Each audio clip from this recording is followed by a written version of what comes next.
The Minneapolis Police Department gets 40% of that. And then the other departments get a percentage based on the number of officers they have participate. It's based on the National Highway Traffic Safety Administration's research-based behavioral assessments of traffic behaviors that cause fatal crashes.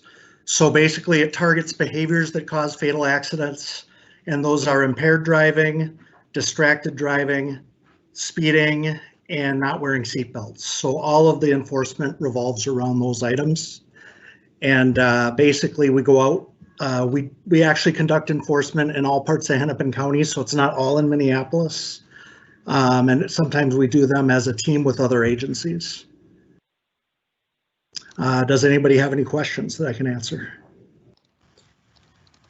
Yes, I have a couple of questions. First of all, thank you for being here to explain this more in depth.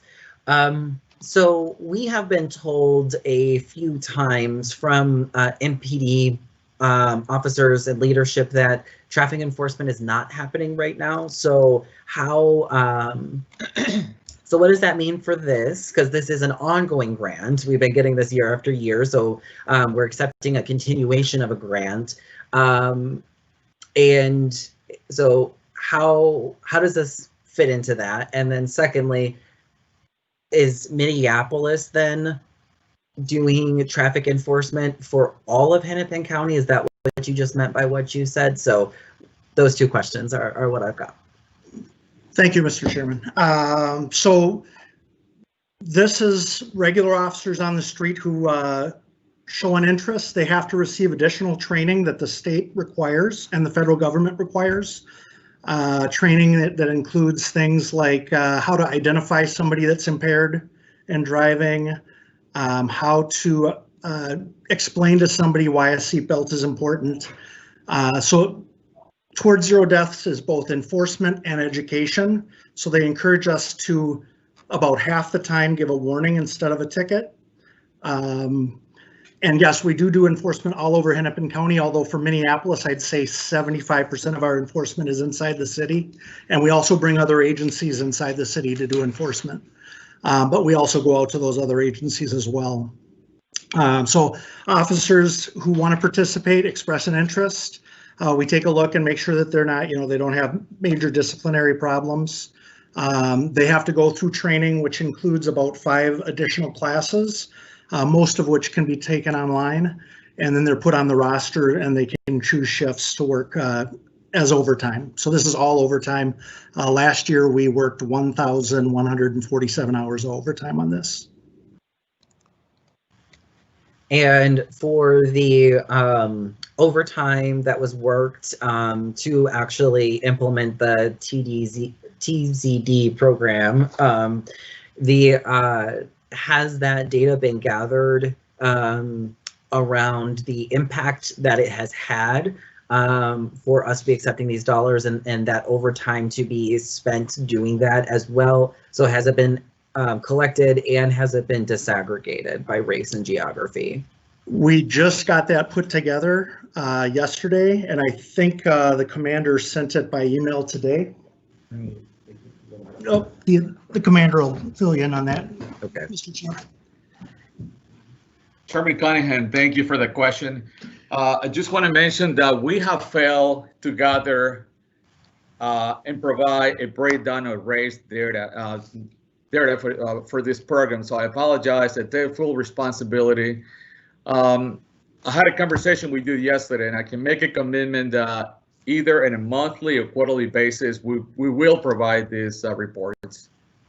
I want to let you know that no way we want to inflict any additional harm, especially in these marginalized communities, especially during this time. So I take full responsibility, but I just sent a report that was gathered yesterday, and I shared it with the council, with the city clerk's office, and I will send you one today. Okay. Thank you for this information. Thank you, Council President Bender, for joining us. I see you're in queue, so Council President Bender. Thank you, Mr. Chair, and with gratitude for giving me space in the committee that I don't serve on. But I guess I jumped in. I was here just to listen to this item, but I'm also confused because during recent budget discussions, we were told that we don't really have a traffic enforcement function that's focused on traffic safety per se. And that seems different than what we're hearing in this presentation. And it was being used as reason to create a new traffic enforcement division that was specifically focused on traffic enforcement for traffic safety purposes.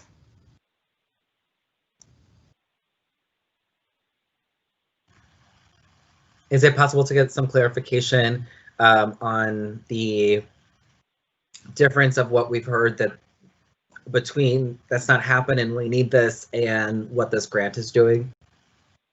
Councilmember Cunningham and Councilmember Bender, thank you for that question. Chief Arredondo, I believe, is online. I'd like to be respectful and see if he wants to address this question, or else I will respond to that. Welcome, Chief. Would you like to speak to this question?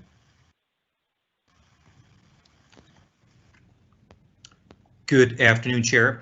I'm actually going to turn that back over to Commander Veliz. I haven't been updated on the whole, a lot of the programs that he's been working on, and so, and if I could, in terms of Council President Bender's question,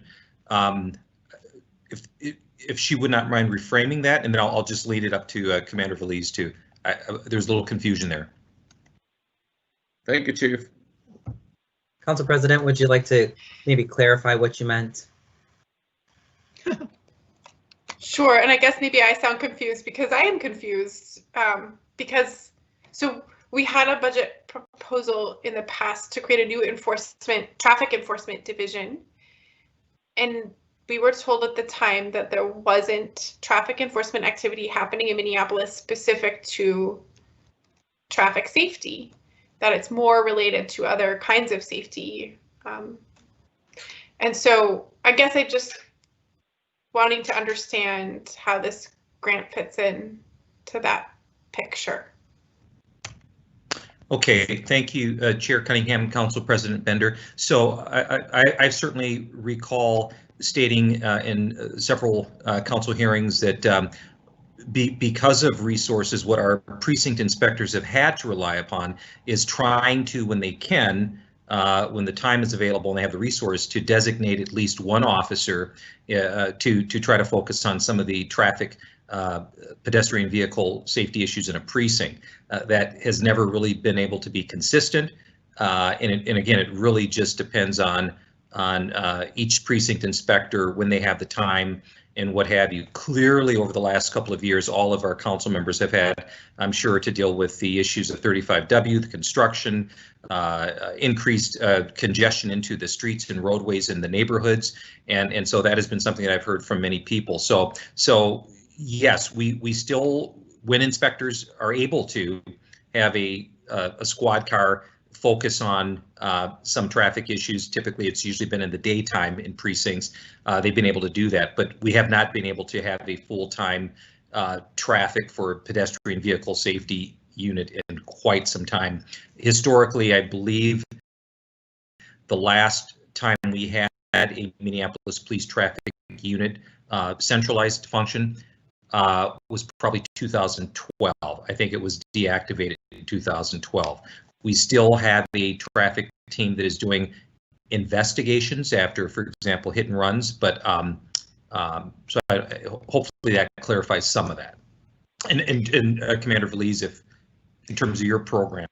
Thanks, Chief. And Commander, maybe the real point here that you alluded to and the chair really, was asking about with the demographic data is we know we have very stark racial disparities in traffic stops.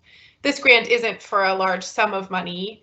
So maybe we should just invite you to speak more directly to that point about how is this grant being used and how are you and your team addressing the racial disparities question that we've seen in our traffic stop data. Next up in queue, I have Councilmember Fletcher.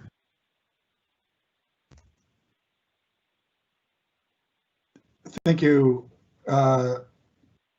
Chair Cunningham, I just want to kind of reiterate that, this is a very small grant, and I think the reason that we're moving it through and the reason that I can support moving it through is that it is mostly pass-through money to other municipalities.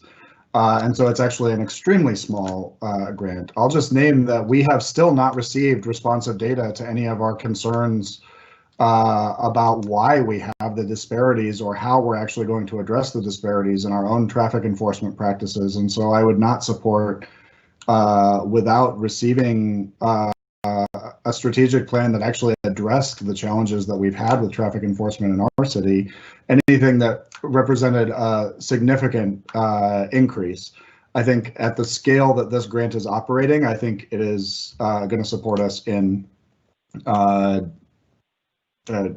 of the relatively minor efforts that are occurring, particularly given that traffic stops are down 80%, I think is the last piece of data that I saw this year. And most of the money is going to get passed to other municipalities, and we want to avoid interfering with that. So appreciate the DPS being willing to support municipalities in their traffic enforcement efforts, and I kind of wish that we had our act together with MPD to feel more confident that we could receive this money and do something great with it, and feel good about these outcomes. I'll just name that we've not been given any such assurances, and if this grant seemed like it was going to be a game changer in a strategic way, we would need to have a much more detailed conversation about how we were approaching the work. Thank you, Council Member Fletcher. I will just add that thanks to the leadership of Commander Veliz, now we will be getting this data tracked. There will be 2 vehicles, from my understanding, that actually are deployed as a part of the TZD dollars. And so we will be able to track the data, and we will be getting updates on that data to this committee. So we will, and it will be disaggregated. So thank you to Commander Veliz for helping us create a system of accountability around this, because much to your point, wanting to uplift the chief's vision of doing no harm, being able to track the data will allow us to be able to see the impact that this program is having on our city, and whether or not it is advantageous for us to continue to accept it in the future. So, so thank you for your leadership on that. I will go ahead and move approval of this item. Is there any further discussion? All right, seeing none, I'll ask the clerk to call the roll. Councilmember Gordon? Aye. Cano? Aye. Ellison? Aye. Palmisano? Aye. Fletcher? Aye. Chair Cunningham? Aye. There's 6 ayes. That item carries, and that recommendation will be referred to the City Council meeting next Friday for final action. Item number 7 on our agenda is receiving and filing a presentation on community safety. We have staff from the Health Department, the Police Department, and IT on hand to give this presentation. So from here, I believe I will be turning it over to Sasha Cotton to kick us off. That is correct. Good afternoon, Chair Cunningham and committee. Thank you for the opportunity to spend some time with you and offer some information related to community safety updates. I don't have control of the slide, so if I could get the next slide, please. So we'll start with some grounding and context for this presentation and how the future of these presentations will roll out. Next slide, please. This is the first of an ongoing series of monthly updates that we'll be giving related to community safety. And so we intend to continue to get better and add additional information based on what we think City Council members and the public will be most interested in. So we just want to reiterate that this is an ongoing series and that information will get honed in on as we grow. Each update will include 2 parts. So the first part will always be a data report, and we're hoping to keep that information relatively stable in order for people to be able to track outcomes over time. There'll also be a deeper dive. So data reports will use consistent standardized sets of indicators with the goal of keeping community and policymakers informed about performance on some of the fundamental markers of community safety. So we'll be using data from the police department, as well as providing progress updates about select Office of Violence Prevention initiatives. And the initiatives that we'll focus on from the OVP will be those that focus specifically on gun violence for the time being. The goal is that we be able to track changes over time. And then our deeper dive will zoom in on specific topics. So that might be discussions on trends and new developments and contextual factors. We may choose during our deeper dive to highlight specific programs and how they're being used to respond to those trends, or strategies or new initiatives that we're using to respond to existing trends. And we may revisit past discussions to give a deeper dive on things that council or the public have expressed greater interest in. Next slide, please. This data is a part of the picture of community safety. We think it's really important to just kind of ground ourselves in some shared thinking. The data in these presentations are important indicators for understanding how violence is impacting the city. Many contextual factors can impact violence. So with that in mind, the data presented in these updates alone, it may not fully articulate or indicate the immediate effectiveness of individual initiatives or strategies that may be built over time. The data may also not always accurately reflect the perceptions or the way that individual people or areas of the city are experiencing violence. Community members' experiences and perceptions may differ from what the data actually says, and those experiences and perceptions matter. We know that how people experience violence really depends on where they live in our city. Geographically, we know there are concentrations of hotspots, and so for people living in disproportionately impacted areas, this data may feel like it misses the mark because we're looking at citywide impact. So we just want to really clearly articulate that even if this data doesn't seem to reflect your lived experience, it is the data as it's been captured for the entire city. We also think that it's important to provide community members and policymakers with a consistent standardized set of indicators, that's really critical for being able to monitor and understand what's happening with community safety in the city overall and over periods of time, so that we can measure success and also look for places where we're maybe having challenges and come up with ways to address those needs. So at this time, I will move to the next slide, and I will also introduce the Chief of Minneapolis Police Department, Chief Arredondo, to go over some data from the police department. Thank you very much, Director Cotton. Chair Cunningham. Yeah, thank you so much, Chair Cunningham, and committee members for having me here. What I will attempt to do each time, Chair Cunningham, coming before your committee, is to provide kind of a snapshot of where we are as a city in terms of some of our violent crime in those trends. And so with that, the next slide we'll look at for the past month from September 18th of last month to October 18th. And so as we can see here in our state of the city in terms of violent crime, we've had 9 homicides recorded to date, 31 criminal sexual assaults, 183 robberies, with a total of 260 aggravated assaults. And I should also just mention domestic aggravated assaults are counted within that 260 number. And you'll see that the number of 51 there is the domestic aggravated assaults. That leaves the past month marking year data, the past month in terms of that data of 483 total violent crimes recorded for the city of Minneapolis. Next slide, please. As we look at violent crime year to date and also in the 5-year trend, we can see that right now, and again, I always want to preface Chair Cunningham and our committee members that I always have to pause. While these are numbers, I want to just raise to the point that these are actual community members who we've lost here in the city, and so I don't want that to get overlooked in terms of just putting out numbers here. But to date, even though the number says 67, we're actually at 68 homicides and 362 year to date criminal sexual assaults, 1,470 robberies. And again, when we look at the domestic aggravated assaults, which are included in our total aggravated assaults, that gives us 2,393 aggravated assaults for the year, with a violent crime total year to date of 4,292. If you look at the diagram to the right, we will see that 2016, that number was 3,893 at the end of the year. We saw a dip in 2018 with 3,109, but already, or at least right now in the month of October, at this point in time, we have 4,292. So unfortunately, that number has gone up over the past couple of years. Next slide.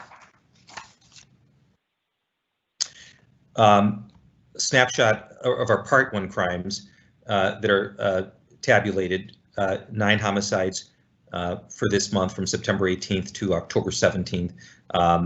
Criminal sexual assaults, 31, robberies, 183, domestic aggravated assaults, 51. And again, that is also built into our total aggravated assaults of 260. We see that our burglaries are at 335 for the past month.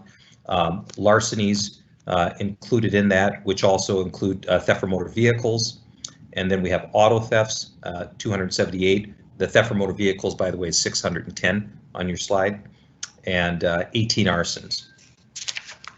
Chief, if I could pause you right quick. Absolutely.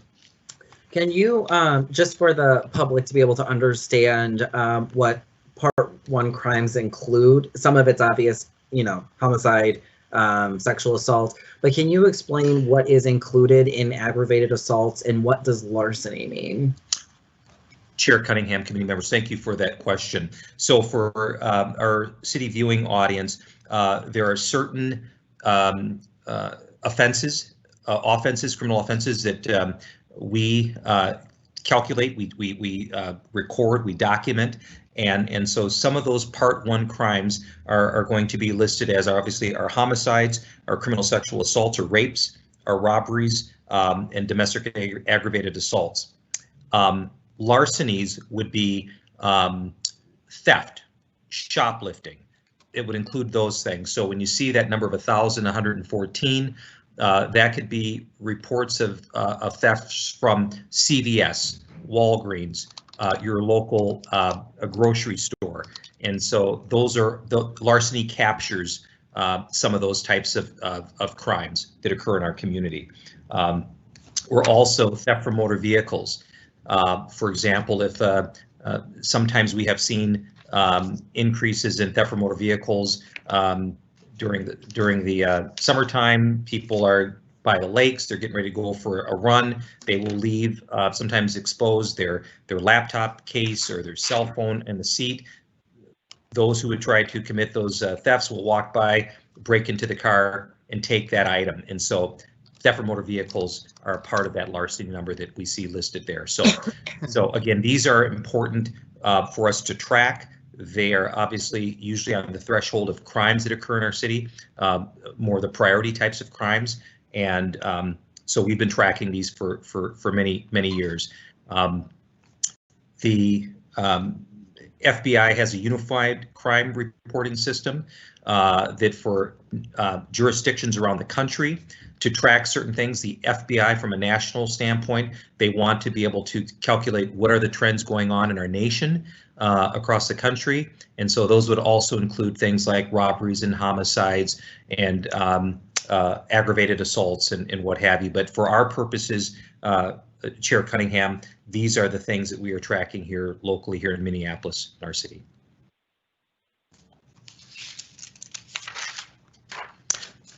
Thank you, Chief. And if I can just also follow up, if just for clarity, the within aggravated assaults, does that include gunshots? Chair Cunningham, you are absolutely correct. And so, yes, very important for us to track gunshot wounds, and we do track gunshot wound victims and the number of the gunshot wound victims. In a more granular fashion, we also obviously track a shot spotter, the number of shots that are occurring in our neighborhoods throughout the city as well. But you're absolutely right. So, and I think that's important that you note that again too, that those aggravated assaults, those are individuals who are also victims of crimes and very significant injuries. But yes, we absolutely track that number in aggravated assaults of gunshot wound victims. Great, thank you. And I just want to read out from Councilmember Palmisano for the public to be able to hear the definition. Theft or larceny involves taking property without the use of force and without breaking into a structure to do so. Robbery involves taking property from a person through force or the threat of force, and burglary includes breaking into a structure to commit a crime. I don't know exactly where that definition was pulled from, because I want to be able to cite where that came from, but that is generally a breakdown of those, just so that folks understand what these definitions mean and what's the difference between burglary and robbery as we're having these discussions. So thank you for that, Councilmember Palmisano, and Chief, back to you. Thank you. Chair Cunningham, thank you. Councilmember Palmisano, thank you very much. That was a very good definition in terms of that. I oftentimes tell people, if they're asking about robbery and burglaries, a structure can't get robbed. A person gets robbed, a structure can be burglarized. However, if people are inside that structure, people can go in there and rob them. So just typically speaking, persons are robbed and structures or property is burglarized. So, but Councilmember Palmisano, thank you for that. This next slide, Part 1 crimes year to date and the 5-year trend. So all of those categories, Chair Cunningham, that we just spoke about, that we are tracking and tabulating and keeping that data here in Minneapolis. Again, this just shows you from 2016 to our current time right now in 2020. We can see that 2018 in this case, in terms of Part 1 crime year to date, we saw a 16,621, and over the last 2 years, we've seen that increase.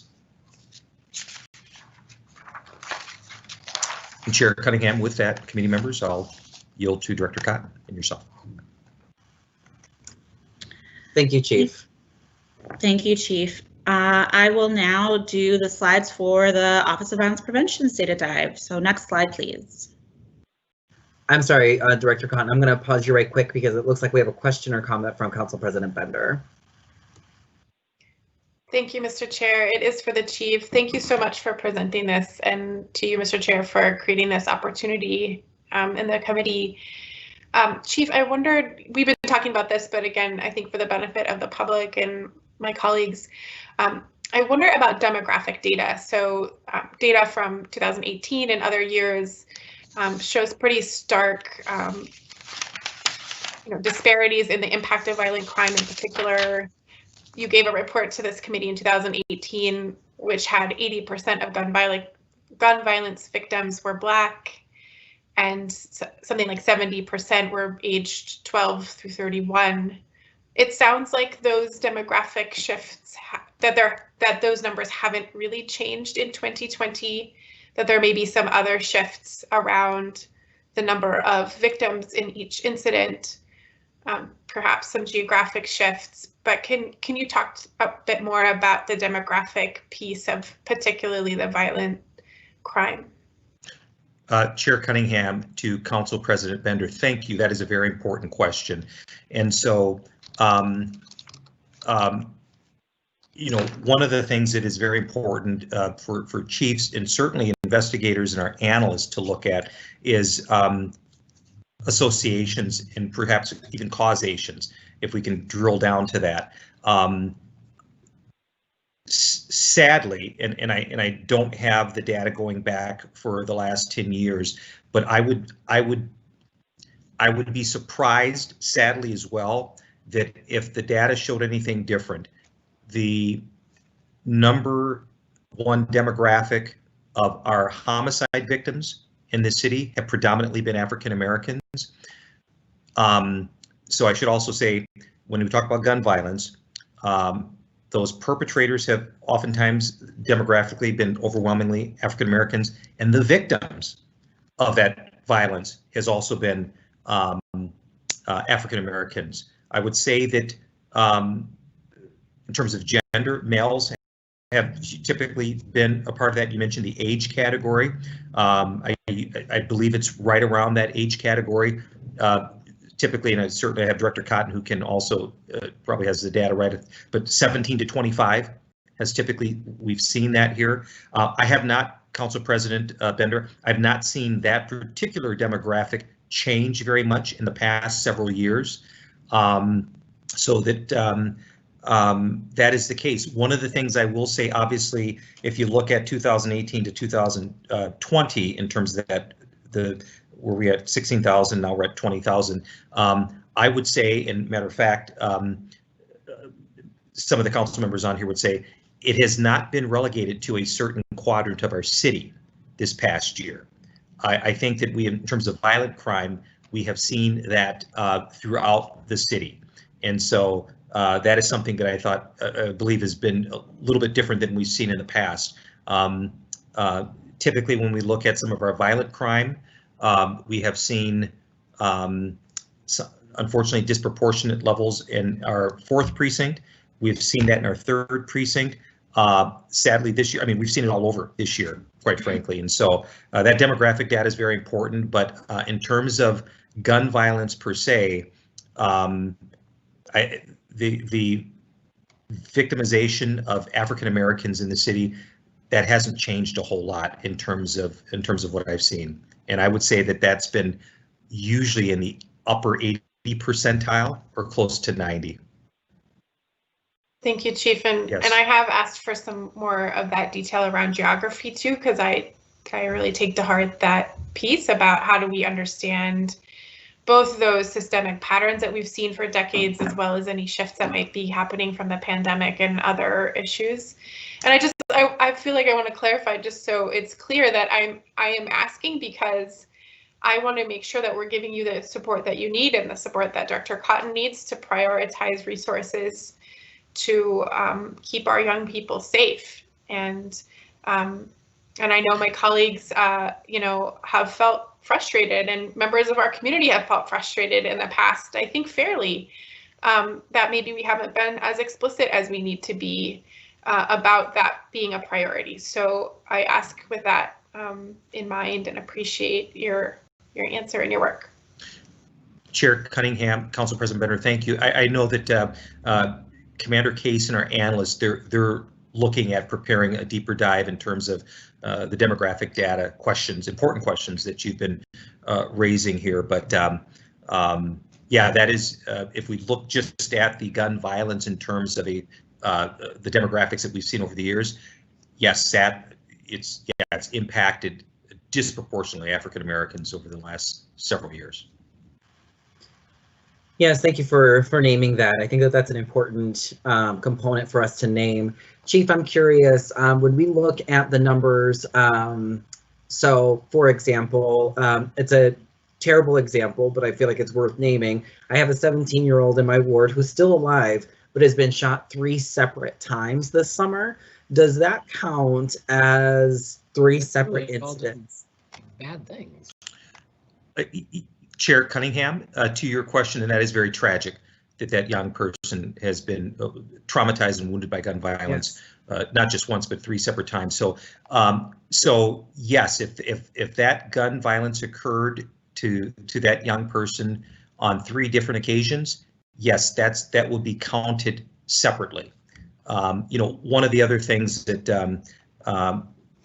this 5-year map won't show, but this is factual. What I'm about to say now is that we have seen the level of violence in terms of particularly number of people shot at one incident and number of rounds that have been shot during these incidents. And so that we've seen over the last several years, we've seen that pick up. And obviously, and sadly, you may have heard from some constituents that they'll report, and obviously ShotSpotter as well, several rounds, 30 rounds at a particular incident. And so, but to the 17-year-old victim that you mentioned, if it happened in 3 different occasions, we would be counting that. So if it happened, heaven forbid it, 3 times in a year, that would count to 3 times in the aggravated assault data. Thank you for that. I just want to name that repeat victimization also. It's hard to be able to see that in these numbers. Next up, we have Councilmember Gordon, followed by Schrader. Thank you. And my question kind of also relates to how we're tracking the stats about crime trends. And I really appreciate this information. But somebody did share with me a way of tracking crime trends in terms of the number of crimes based on population. And I recall back in 2007 and 2008 when we were having some pretty tough economic times, as you may recall. And it may look like we have more violent crime now, but if you actually looked at the number of violent crimes for 100,000 people, it was actually greater than.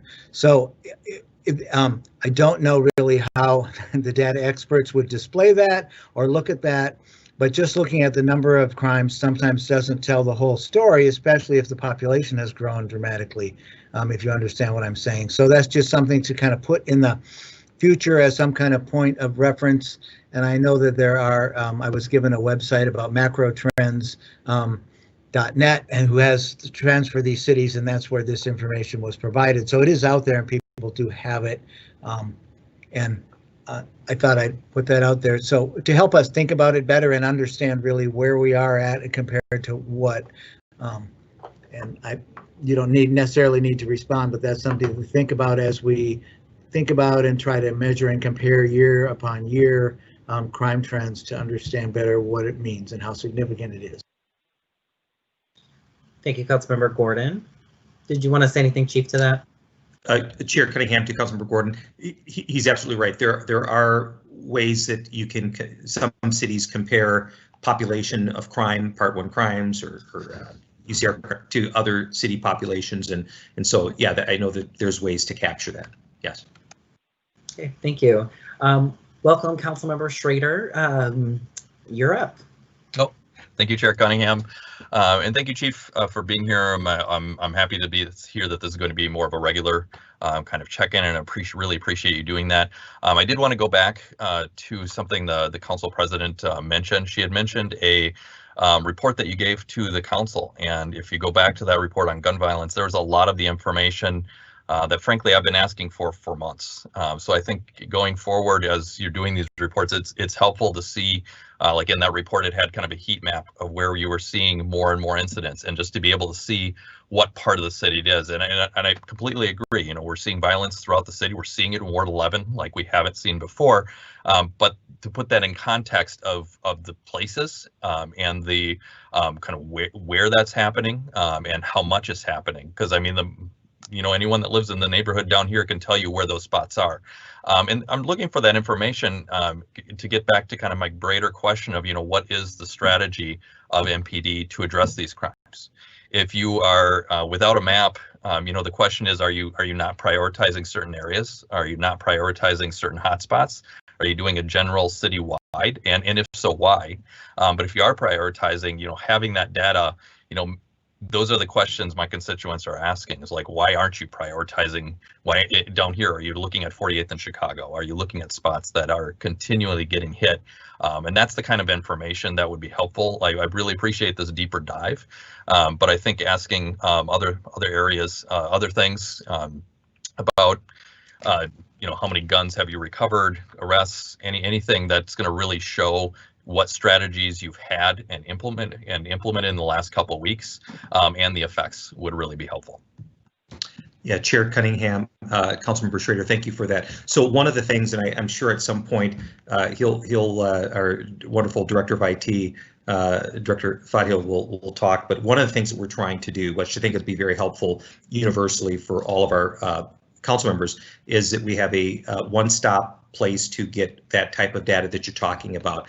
Under these times when we're also strained with some resources for our analysts, I think it's important if we can go straight to, everyone has access to, whether it's the heat maps you're talking about or other types of data that Director Fahil can make readily available so that you have that. And we're not scrambling and trying to get folks to try to prepare that. And so I think that I'm very happy about this format, in that IT will be setting up these standardized dashboards so that at the touch of a button we can all get that readily accessible.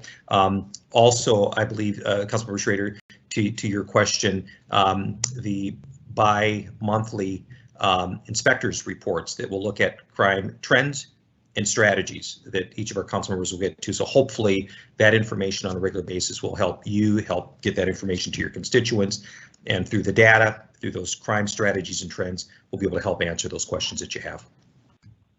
Well, Dan, just to follow up, thank you very much for that, Chief. But I think the part I want to focus on is that strategy. People are very much feeling that they don't know what the plan is for bringing down crime, and that puts them in a very they're scared because of that, and rightly so. So I think just being able to really, I like the one-stop shop to have the data.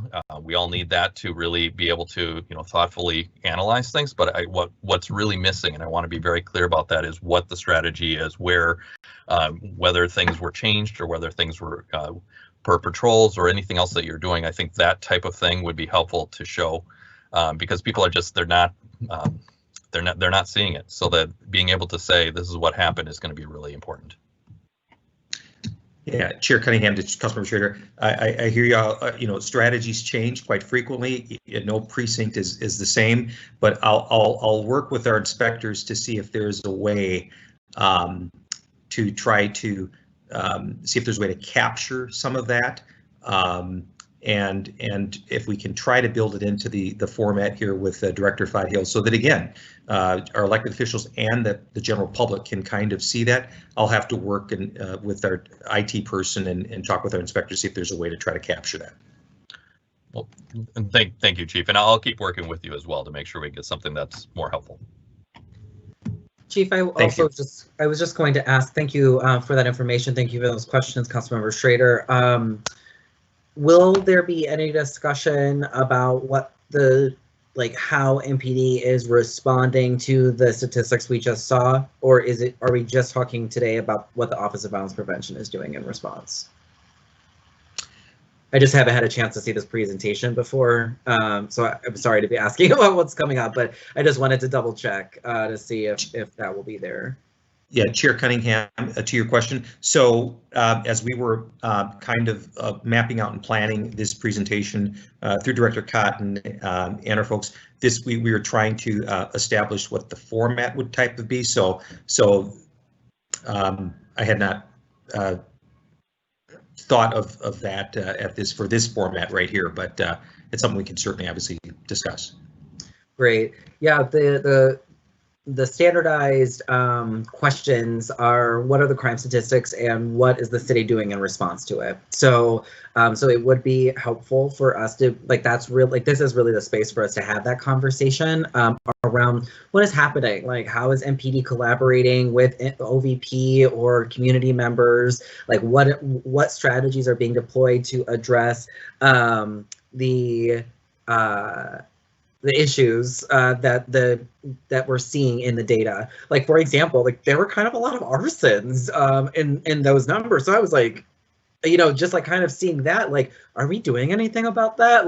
What's going, that's just a theoretical question right now because we don't obviously have that information. But for us to be able to dig into, so here's the context, here's what we're doing. And it's important that we're thinking enterprise-wide about what our response is. So that does include MPD, and really, I would like to be able to see MPD at the lead of organizing and pulling these conversations together, given that you all have the data, and right now you're really responsible for the primary response to the crime trends and things like that. So let's continue to work offline to figure out how we can best utilize this space to have a robust conversation about here's the data, here's what we're doing about it. So I appreciate that.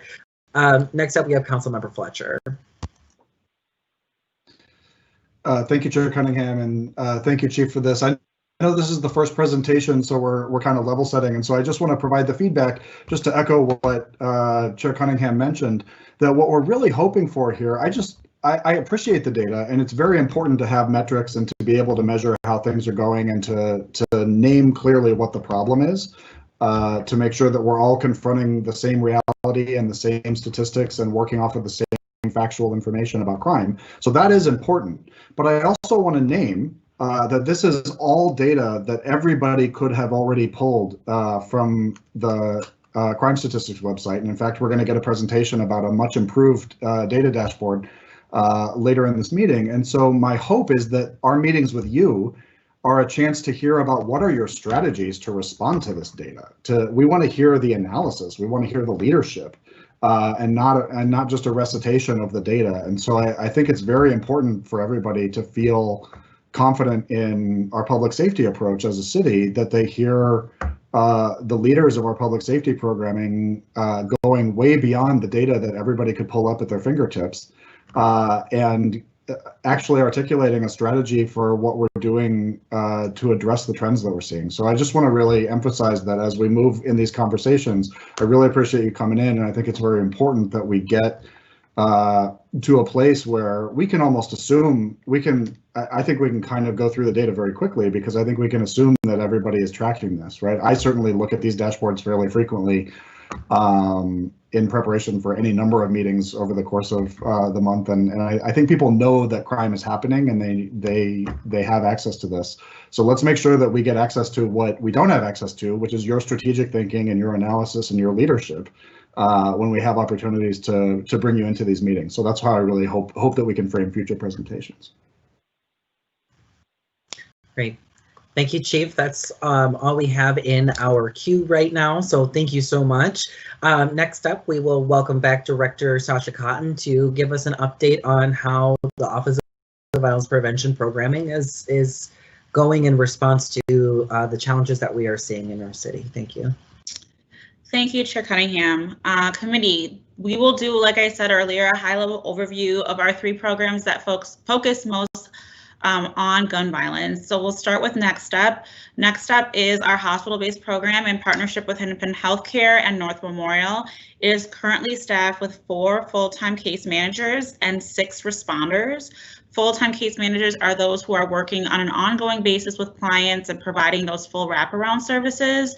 And responders are those who are doing that immediate bedside intervention, meeting with folks as they come into the hospital with serious injuries from gunshot wounds or other serious forms of violence. So services and supports for people who are in the hospital because they were a victim of a gunshot, stabbing, or other violent assault injuries is really the foundation of what we do through Next Step. Staff are providing that immediate bedside support as well as the long-term case management that I mentioned before. In March of 2020, in-service hospital visits had to cease because of COVID. There just simply wasn't enough PPE, and there was a lot of high risk, involved for staff, as well as wanting to make sure that hospital-based staff who were doing actual healthcare, suturing, nurses, doctors, were getting the priority on PPE. And so from March of 2020 through July of 2020, staff were unable to actually participate in providing services to those who came into the hospital with serious injuries from violence. However, they were still doing follow-up work and were able to coordinate with the hospital when individuals were released to do that follow-up in community.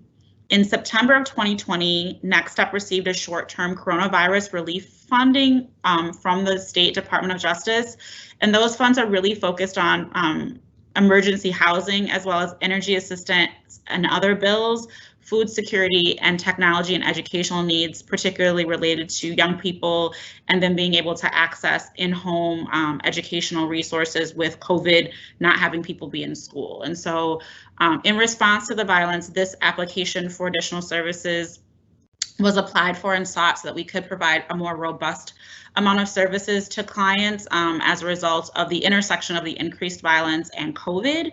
In addition to that, we've recently started a monthly support group for young women who have either been victims of violence or who have been what we would call secondary victims or somehow connected to an incident related to violence.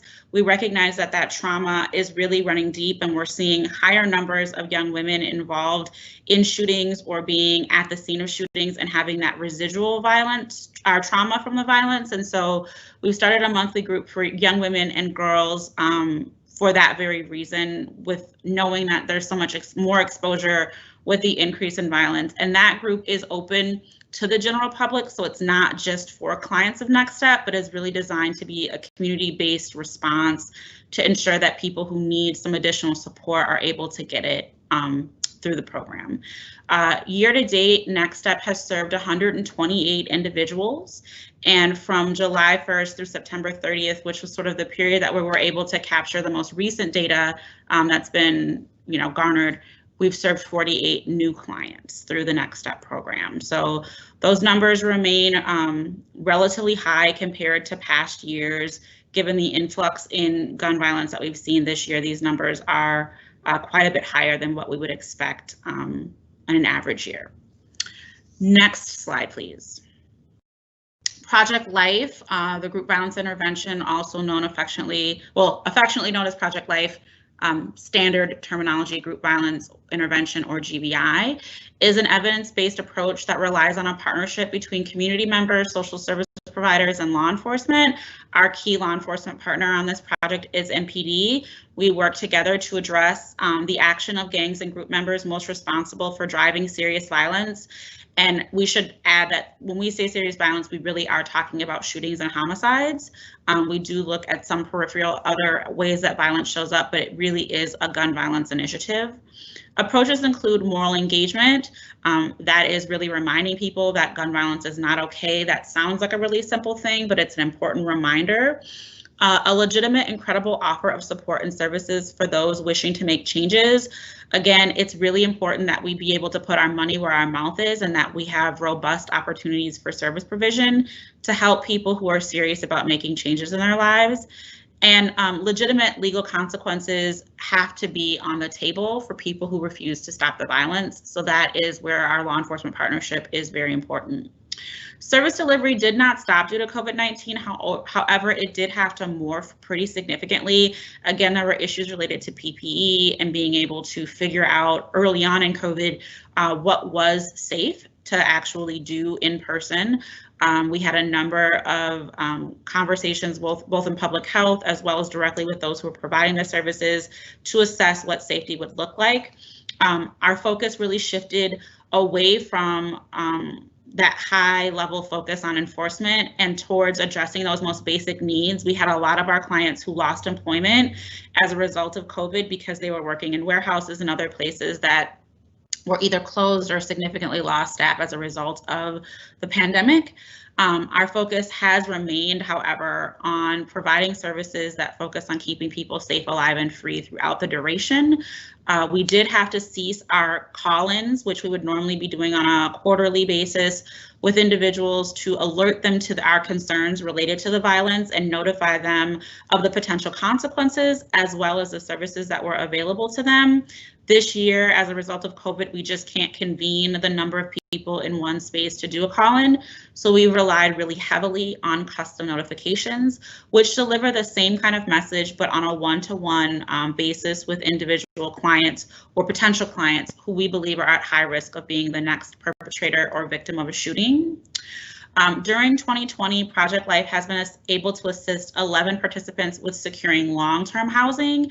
So that's not short-term, that's not like helping them to pay rent for a month or helping them to relocate at a hotel temporarily because there's a high risk. That's really looking at long-term sustainable housing, which is an important marker because we know when people are housed, they're more likely to be stable and to have their basic needs being met. And so that is a major win for us. We hope that we're able to get at least another 5 or 6 people stably housed before the end of the year. And we do have in our coffers the ability to do that right now. So it's all about identifying people who we think will be successful in long-term housing and who have that as a priority in their case plan.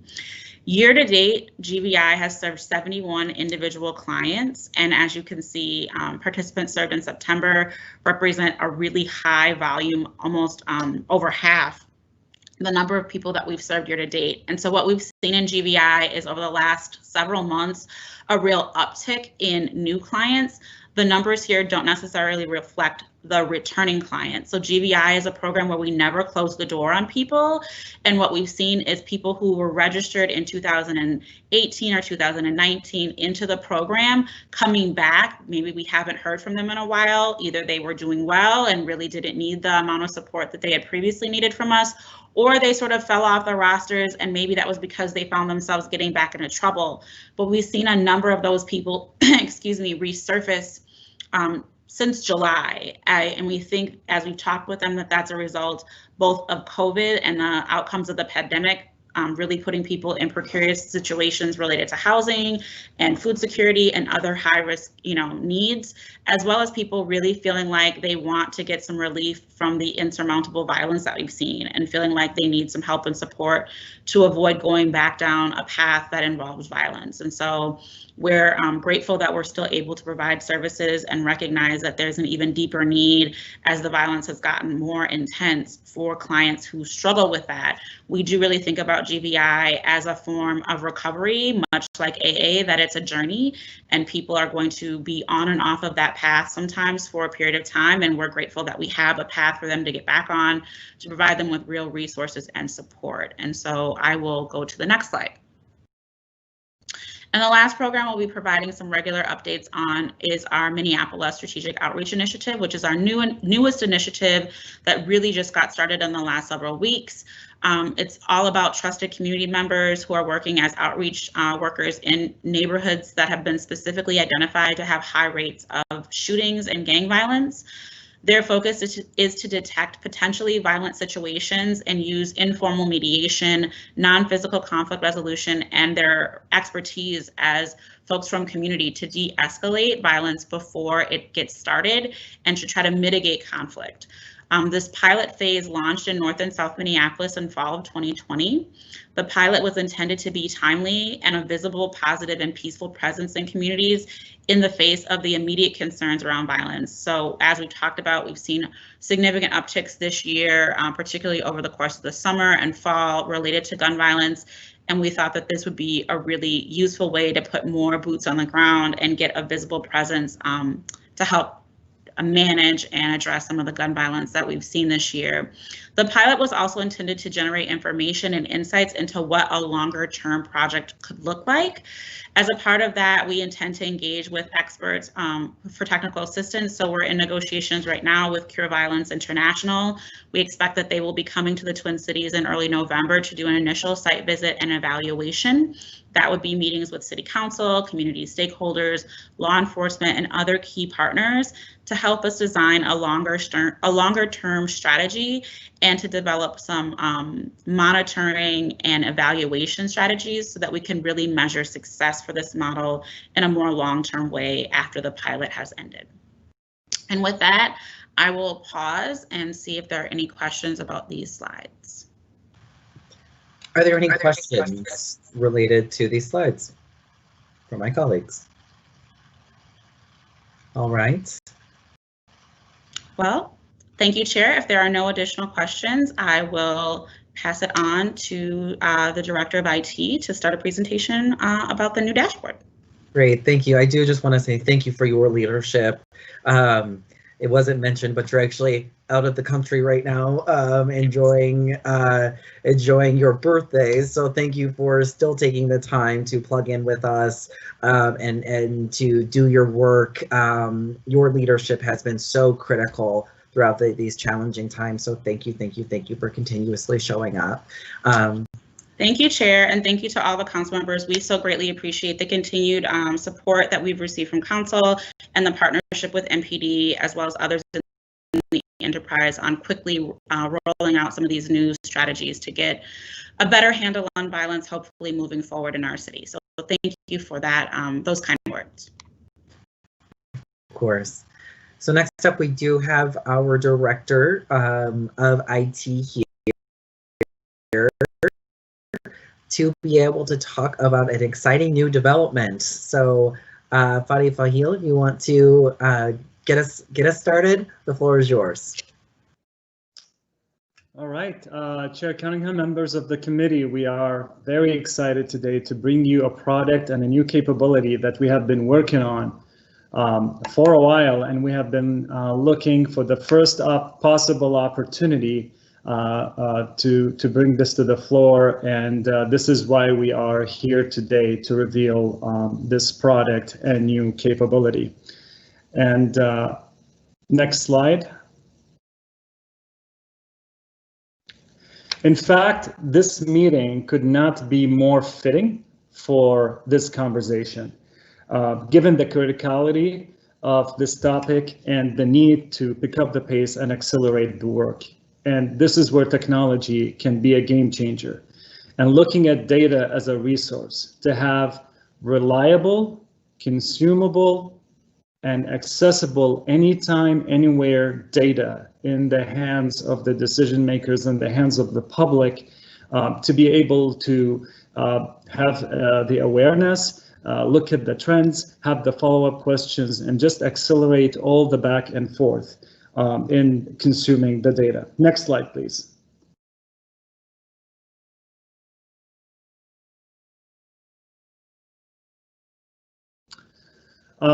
I also wanted to highlight to you that this work is not random or reactive. This is part of our IT vision and strategy for the city. Our vision for the city is to be a smart city, and we are marching very quickly in that direction. There's a lot of interpretations and definitions of a smart city, but in the simplest terms, it's a city that collects its data and see it, studies its data and analyze it, and finally acts on it. And analyze the data here is very important, and it came up earlier in the conversation today in this meeting around knowing what does the data tell us, what is the story, where is that analysis of it versus jumping to action right away. Digital quilting is one of the strategies, or the heart of the strategies that IT has been following to make this possible. Next slide, please. So the product that we are bringing before you today, and the first fruits of this work, and there's more to come, is Minneapolis Data Source. This is a cornerstone for us to create and have a digital data culture, a data-driven decision-making culture, and this is going to be the cornerstone upon which we will continue to build and bring new capabilities and enhancements. This is our logo, this is our brand, and with that, I will take over sharing the screen to show you live this product that just went live for the first time a few minutes ago.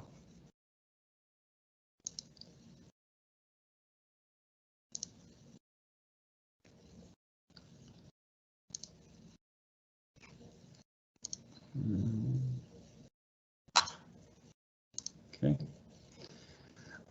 Can you see my screen, please?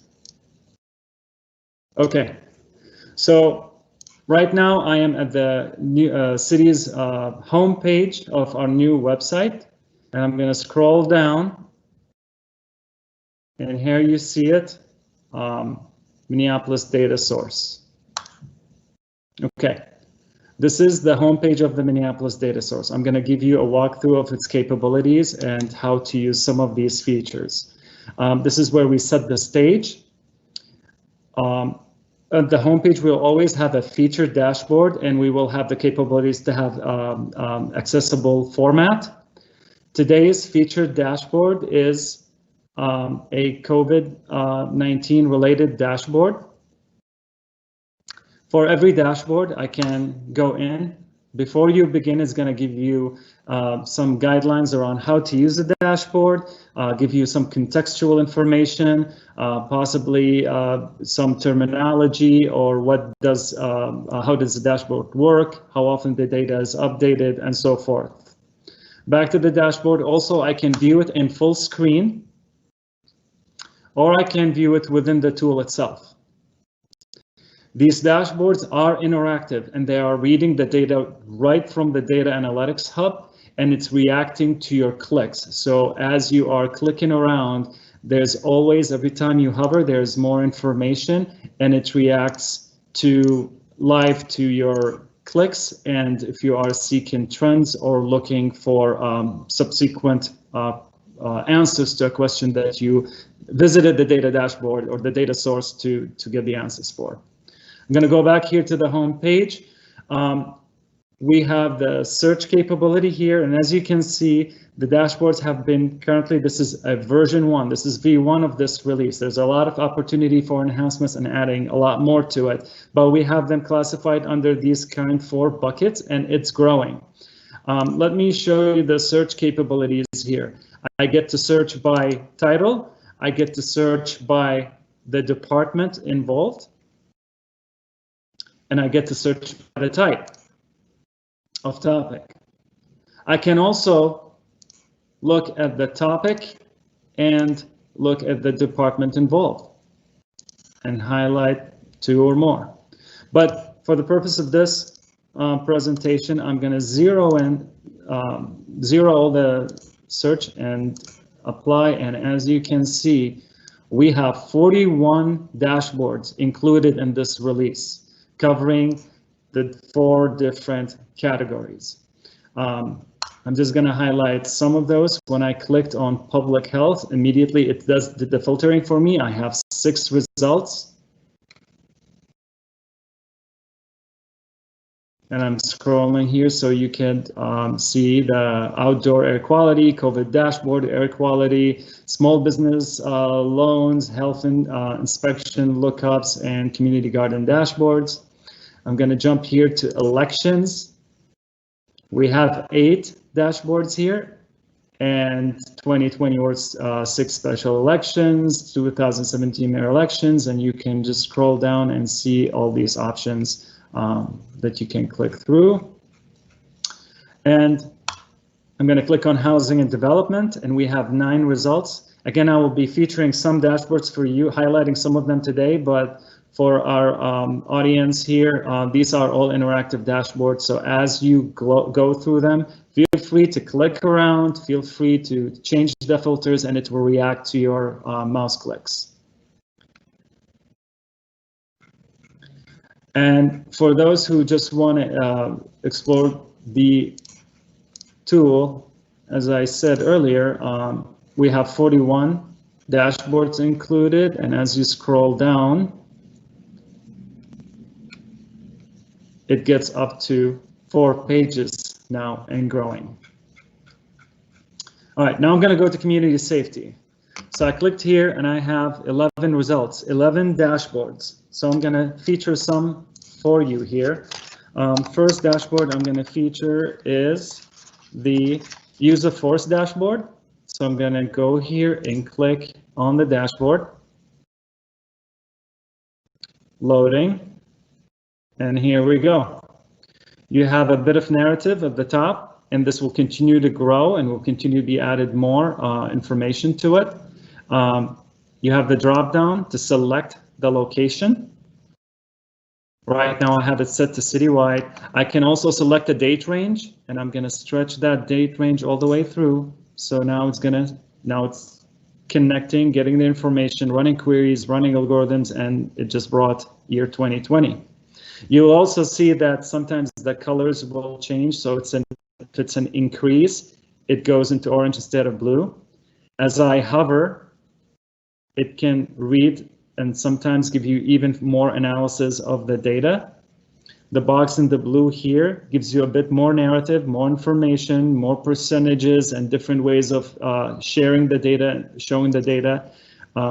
This is all clickable. I just clicked on 2020, and now it's connected to the back end and filtered the information. You can see to the right that map changed.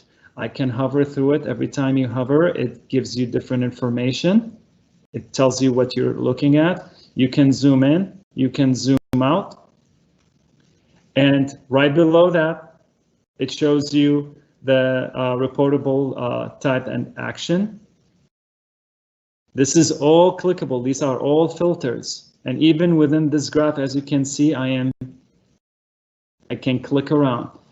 The type of resistance, the nature code, and the primary offense. So let me just click here. It's reacting to my click, running some analytics. There we go. You just came back with that information. I can filter even with the type of resistance. And it's reacting right at your fingertips. We don't have to go back and forth anymore. Filter in again. And there you go. I can always revert and reset my filters to look through the data again. And as you can see, for all of these clicks and filters, you can get that information of with the demographics information, the 911 incidents, the injury, the gender, the race. So I could go back, expand. Let me show 2020. Here's 2020. I'm going to click on it. It's filtering. Going to click here. And I can even go to the demographics data and click. It filters it. And I can even go with the H piece at the bottom here. So this is not just putting the data at your fingertips, but it almost turns us all into data scientists. We look around, we click, we have that critical thinking, we get the analytics of the data, and we can even look for trends and try to get that understanding of what story is the data telling us. I'm going to go back to home here, and I'm going to feature for you another dashboard. That is the crime dashboard. As you can see, I'm using the keyword search feature just to get to it quickly, and we have two of those. We have a lightweight one. I can select the time frame. I can select the location by precinct or citywide, and I can select the offense. We were talking about robbery versus burglary earlier. There you go. It's updating. It's showing you the crimes, the property. I can click around. I can hover. It tells you more information. And here it's showing you every time a comparison between year 2020 and 2019, so you can compare the trends. To the right here, you can see the map, and you can click around that. There you go. It's reacting to all of my clicks. And it's showing, and again, as I hover, it's showing me some details. All right, so this is at a glance. Let me try to go, I want to dig into this a little more. Let me look at another dashboard, same topic, but this is more in detail. This is more in depth. View dashboard. There we go. I'm just going to click here to start the date range, and it brought the dashboard before me. Now you got a different view. This is more granular here, depending on what you're looking for, what question you're trying to answer. I can select a date. I can select a location by word, citywide. Here I get to be even more nimble. I can select a date range between this starting and ending date. I can click on the violent crimes. I can click on property crimes. Every time I click, as you can see, it's reacting to it. I can do part 1 total crimes. We were talking about that earlier. There you have it. So this is what we call dynamic data, as opposed to PowerPoints, which I call static data. This is updating live from a data source, from our data analytics hub. And I can hover around, and as you can see, it's giving you a narrative just by hovering, and it's calculating a percentage for you. An algorithm is kicking in right away. Not just that, but if I scroll down here, I can see it citywide. And it's showing me also the percentages. I can click and it filters. And to the right here, I can see year to date totals, sorry. There you go, I'm gonna click on the 2020. And as you can see, always read that information when you're hovering, because that's giving you even more. It's doing some thinking for you as well. At the bottom here, I can see it by precinct, color coded, hovering over it as well. It's filtering stuff, and I can see it by precinct year to date total.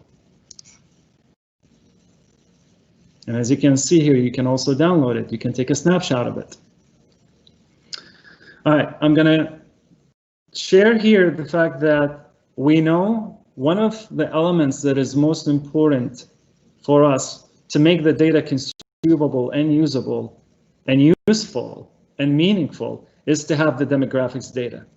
We're going as fast as we can, and this product is not perfect, but we had to make a choice between, do we keep building it and not putting it in your hands and the public's hands while it's perfect, or do we put it out there and continue to improve and continue to add to it? Because the best way to improve a product is feedback, and that's what we will be looking for. So here we are working on the demographics data. It's coming very soon, and I'll talk about what could be some of the challenges and what are the time expectations around how do we bring this to perfection. And this is the part what we call enhancements versus adding brand new dashboards. And I'm going to move here, and I think we just did the, did we just do the arrests? Here's the arrests dashboard. Another one. Loading. There we go. Type, location, duration, same format, all clickable. And now I'm gonna go ahead and feature for you, show you the gun violence dashboard. There we go.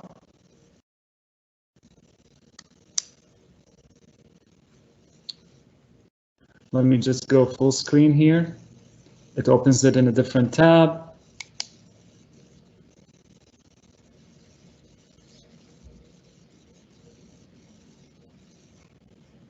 There you go, it's loaded, and I can see this full screen. Hover, click around. To date citywide, to date totals. Every time you click, it does the filtering, and here at the bottom, it shows it by precinct, year to date, and again, every time you click, it updates the data. And now we're going to go into another dashboard.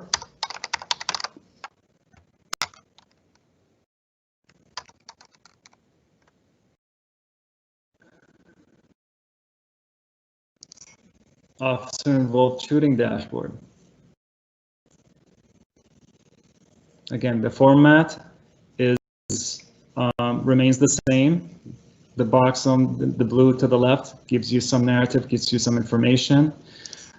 These are all clickable. Every time you click, as you can see to the right, the map changes, and I can even zoom in and click around with the map. And every time I click on the map, the stuff on the left with the data changes.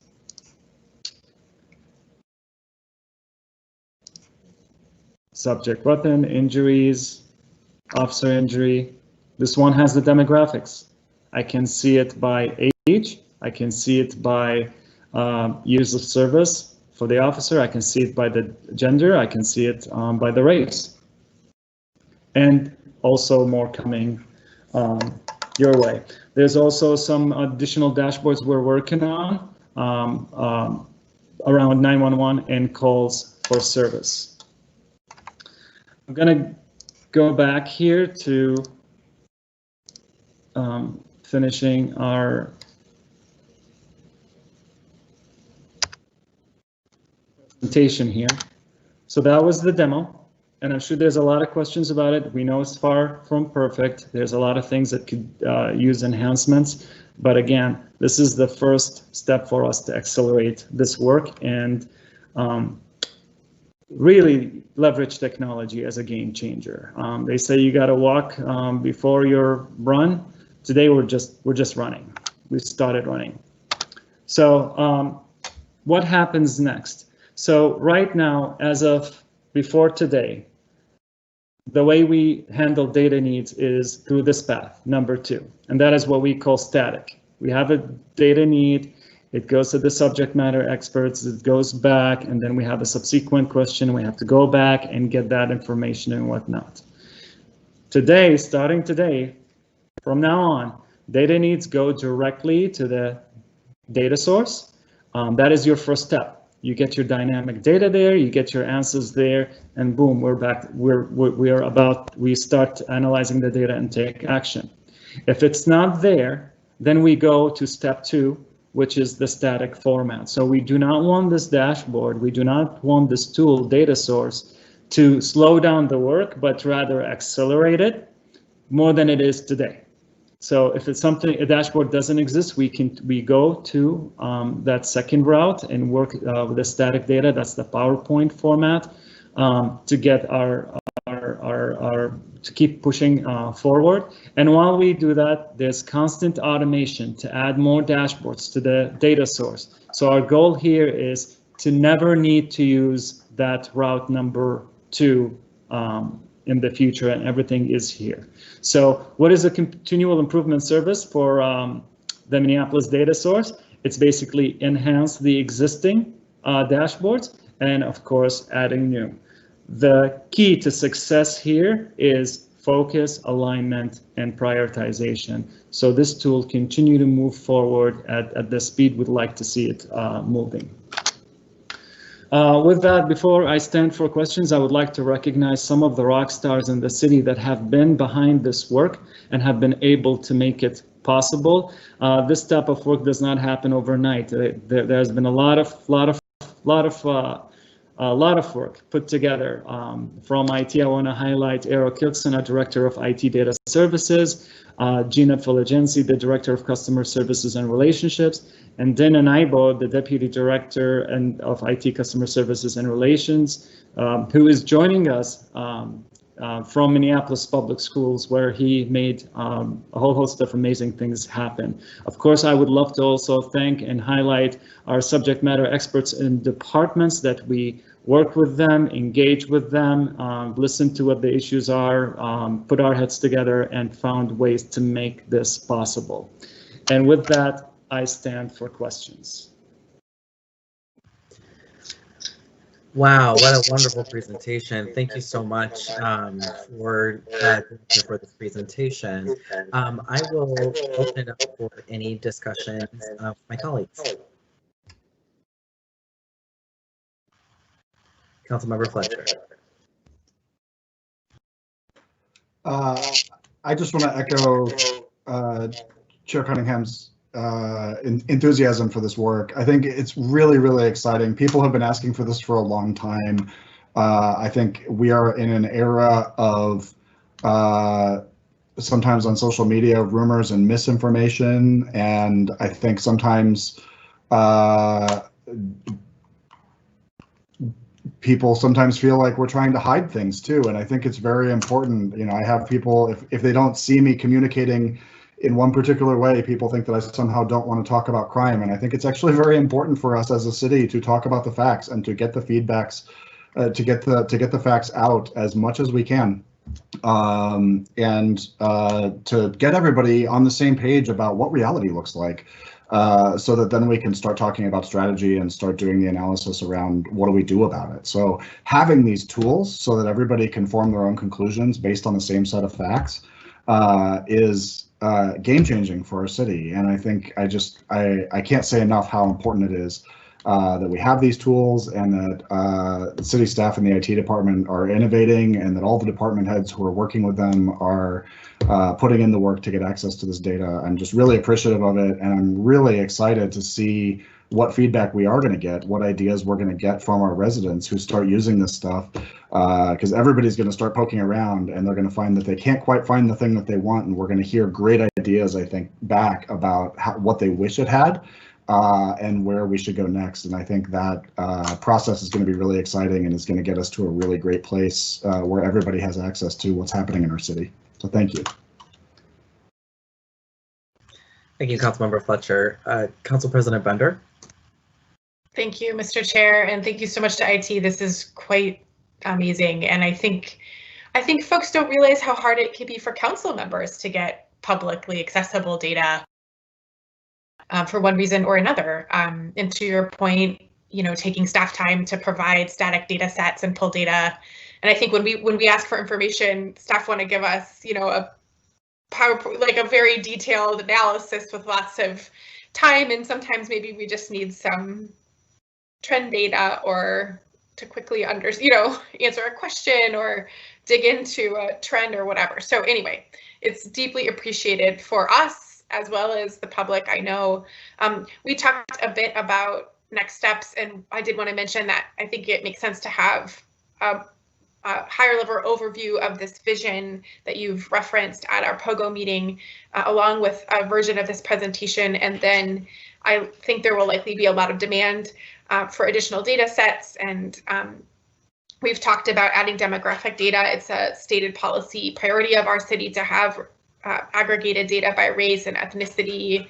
And so that's a high priority, of course, already in our stated policies. But it's probably worth us thinking about trying to give some high-level direction to you and your team about how to prioritize other requests from the public or departments or us, so that we can make sure, to your point, that this is helping us move policy along in an informed way, that that this data is helping us answer questions, and that we're kind of moving things more quickly, if you will, when we can. So we want to make sure that your efforts are prioritized and you're able to focus on the right things. So thanks, and those are some next steps. Thank you, Council President Bender. I want to also just make sure that we get on the record that Council Member Gordon said, "Wow!" exclamation point, and that Council Member Palmisano said, "Thanks, Fadi," and his whole team. So just want to make sure we're getting all the love out on the record, because this is really impressive, amazing work that is going to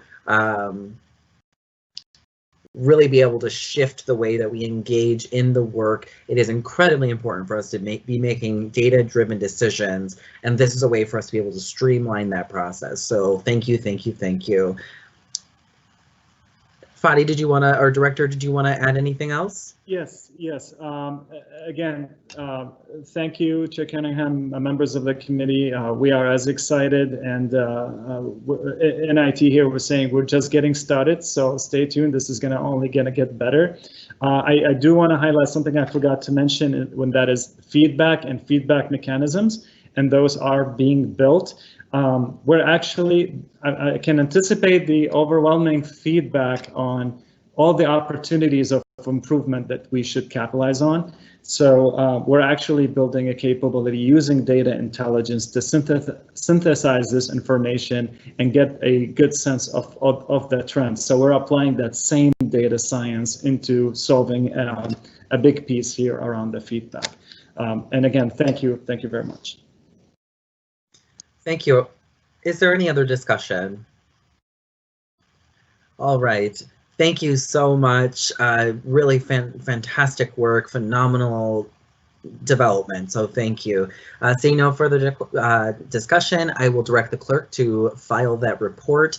And finally, item 8 on our agenda is receiving and filing a report on evidence-based strategic interventions to reduce violence and promote safe communities. This presentation will be given by a special guest, David Kennedy, who is a professor at John Jay College of Criminal Justice in New York City and the director of the National Network for Safe Communities. I believe Sasha Cotton, director of the Office of Violence Prevention, will introduce Professor Kennedy. Yes, good afternoon. Thank you for the opportunity, Chair Cunningham. I am very pleased to introduce Dr. David Kennedy to the committee. David has worked very closely with our office on the development of the group violence intervention and its ongoing implementation and modifications. He is a professor at John Jay College, as well as the director of the National Network for Safe Communities, and definitely a friend to both the Office of Violence Prevention and the Minneapolis Police Department. So without any further introduction, he may have things he wants to add himself. I will introduce Mr. David Kennedy. Thank you. Welcome. Thank you for joining us today.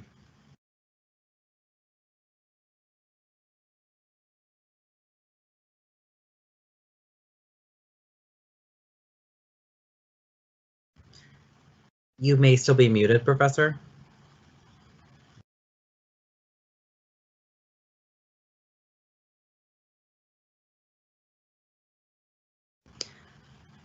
Well, I see that you're unmuted, so it seems that the microphone might not be working. Yeah, something's wrong. Am I audible again? Now we can hear you. Perfect. All right, welcome. All right. Thank you so much for joining us. The floor is yours. We're separated by technology. I apologize for that. So it's an honor to be able to be with you today and to be invited to be part of this. My involvement and my commitment to Minneapolis goes back a long way. My first engagement with the city was in January of 1997 through the then Minneapolis Heals Initiative. Chairman, that was the first time that I spent time in North Minneapolis in your district. Since then, I've been engaged with the city off and on, repeatedly, most recently as part of the Department of Justice's National Initiative for Building Community Trust and Justice. Minneapolis was one of the 6 national sites that's in particular where I was able to get to know Director Cotton and Chief Arredondo, both of whom I have a great deal of respect for. And as Director Cotton has just said, we've continued to work with the city on violence prevention. So this matters a lot to me, and Minneapolis matters a lot to me, and it's a pleasure to be able to be with you and to hope to contribute. So can we advance the PowerPoint, please? So I want to move quickly through some important headlines here, and I'm hoping to leave time for discussion at the end.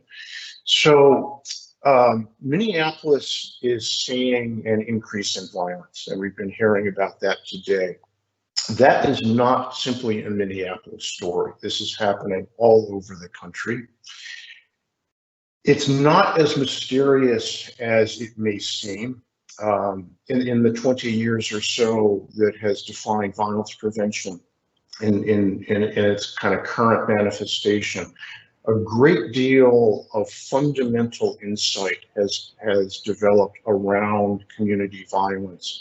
And what's going on now is horrific, but it is not fundamentally a departure from what has been learned and what we've learned about how to do something about it. Central to that understanding and to the current presentation is the location, the concentration of community violence in groups and in group dynamics. There is absolutely something special happening within the pandemic. That may not be what the public is most inclined to think it is, but it is real. There is absolutely something that is associated with the shifting public perception of and opinion about policing and the criminal justice system, and what I'll call the legitimacy hit that policing has been taking. There's a tendency to believe that good policing and good public views of policing are antithetical to public safety or to community safety, that in order to have public safety, there has to be a kind of policing that is draconian, and that is absolutely not true. It is in fact the other way around. As this says, we cannot have community safety without a kind of policing that the public regards as legitimate and respectful. And this does take us in directions that can be charted right now. So if we can advance, just to say it again, the increases you're seeing in violence in Minneapolis is not unique. I'm in New York City, which is internationally known for its long, unbroken decline in crime and serious violence. New York City is in real trouble. We're seeing violence that is higher than we've seen for decades. NYPD is reporting gun recoveries at higher levels than since it started keeping track of that statistic in 1994. Philadelphia is up dramatically. Louisville is up dramatically. St. Louis is up dramatically. These are just kind of opportunistic grabs. We are seeing this all over the country. So every city story is a little bit different. The pattern here is not city specific. This is a national dynamic. If we can advance. What isn't different is that both before and in what we're seeing now, community violence, homicide, gun violence is fantastically concentrated. It is especially concentrated in groups. So we've been talking already today about demographics, about neighborhoods, about age ranges, and all those things are always true. Homicide and gun violence are concentrated by community, by neighborhood. They are absolutely concentrated demographically. They are absolutely concentrated by age range. And none of those things actually capture what's going on, because in the communities where geography and race and ethnicity and demography represent those concentrations, almost everybody in those communities, almost everybody in those demographic categories, in those age ranges, almost all, especially the young men, are not part of the violence dynamic. The national network where I am housed at John Jay have a catchphrase. It is that there is no such thing as a dangerous community. And empirically, that's true. Communities are not dangerous, even the ones that show the highest numbers. What is true within those communities is that very small numbers of very active people involved in gangs and drug crews and sometimes extended family networks, but in different kinds of identifiable groups and networks, are at astronomical risk for both violent victimization and violent perpetration. Were it not for the activity represented by those groups and networks, those communities would not be showing elevated levels of violence. It's not the neighborhood, it's not the population. It really is those groups. Those group members are at shocking risk, as this says, 100 times and more the baseline around them. And this is not changing as we've seen the changes. New neighborhoods, new populations are not becoming violent. What is happening is that existing high-risk world has become more active. And if we can advance, this is just another way of capturing that core concentration. In any city, if you identify the groups and everybody in them, they will be right around 0.5% of the population. They will be at least half and often up to 70, 80% of the homicide and gun violence. If we can advance.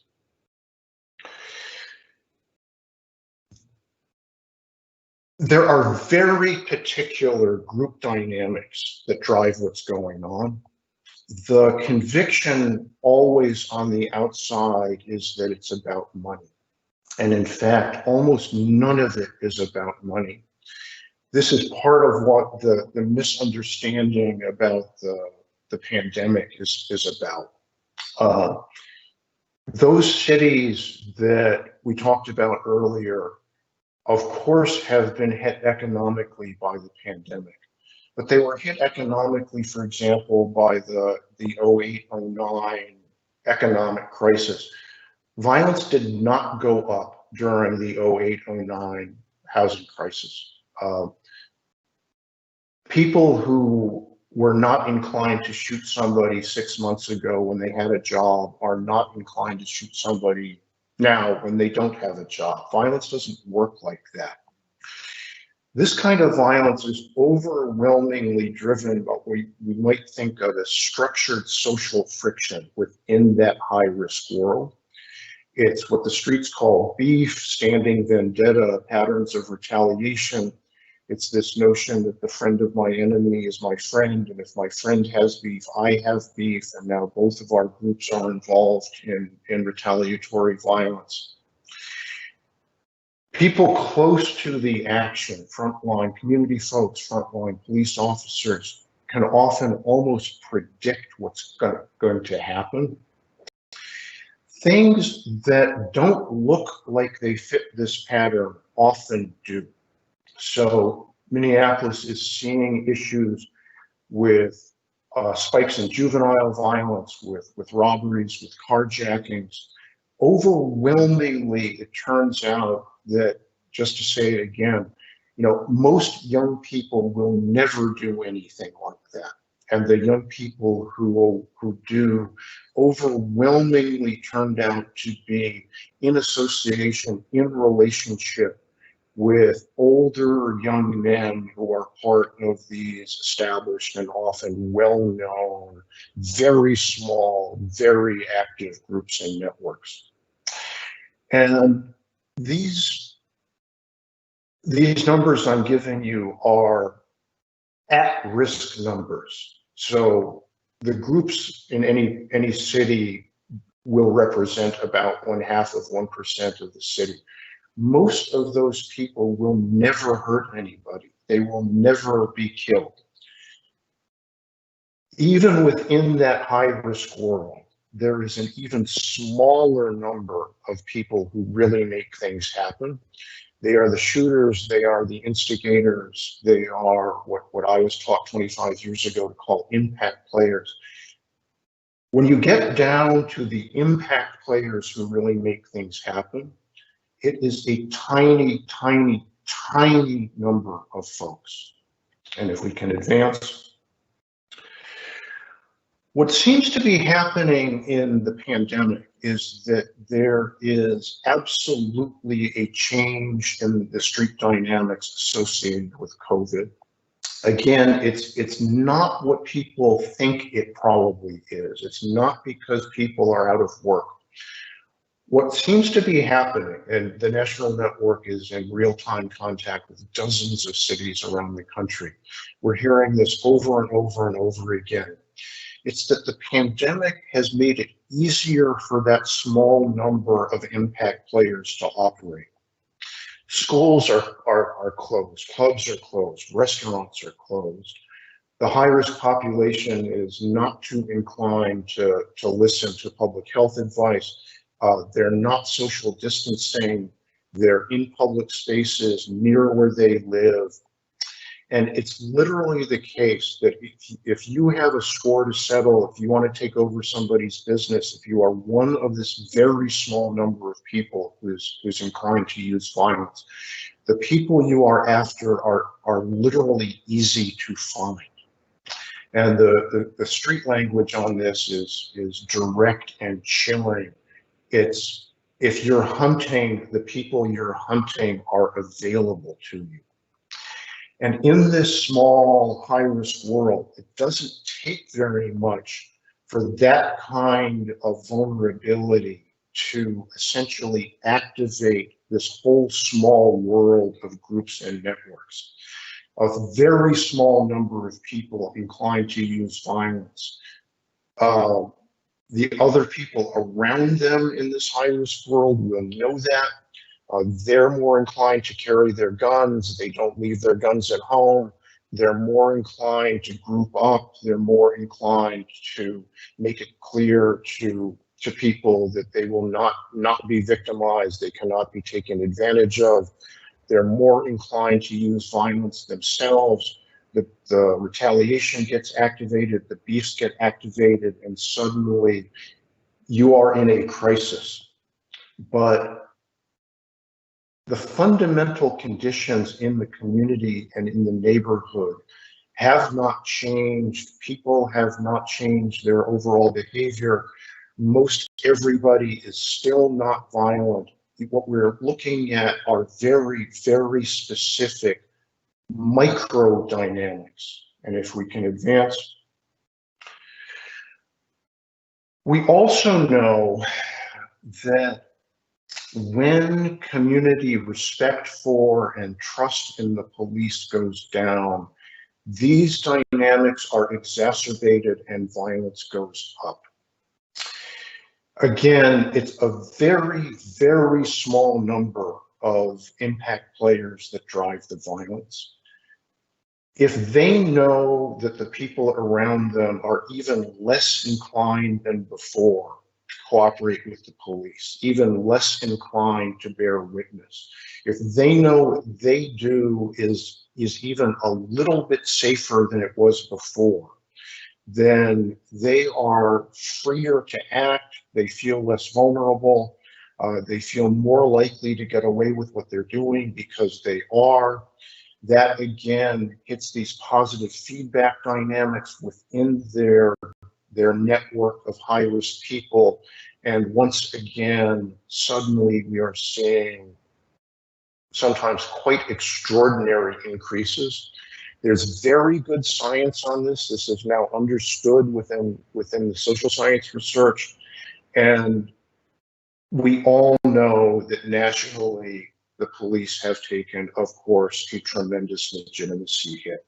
And there is something special going on nationally around the intersection of this world of high-risk folks, the pandemic, and our national legitimacy crisis. And that seems to be producing what we are seeing all over the country.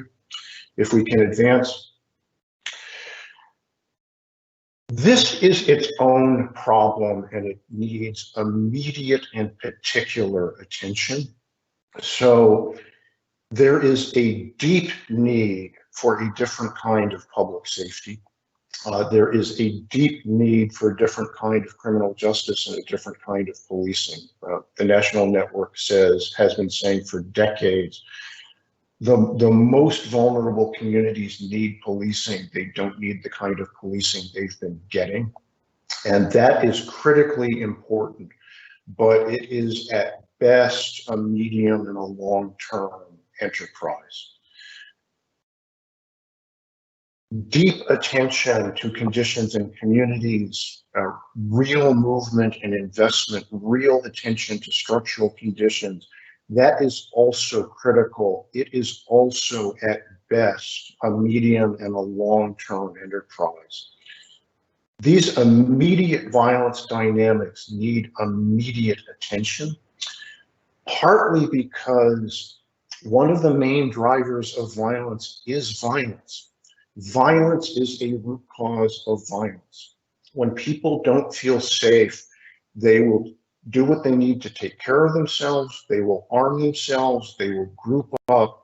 Those become the conditions in which these cycles of violence take root and escalate.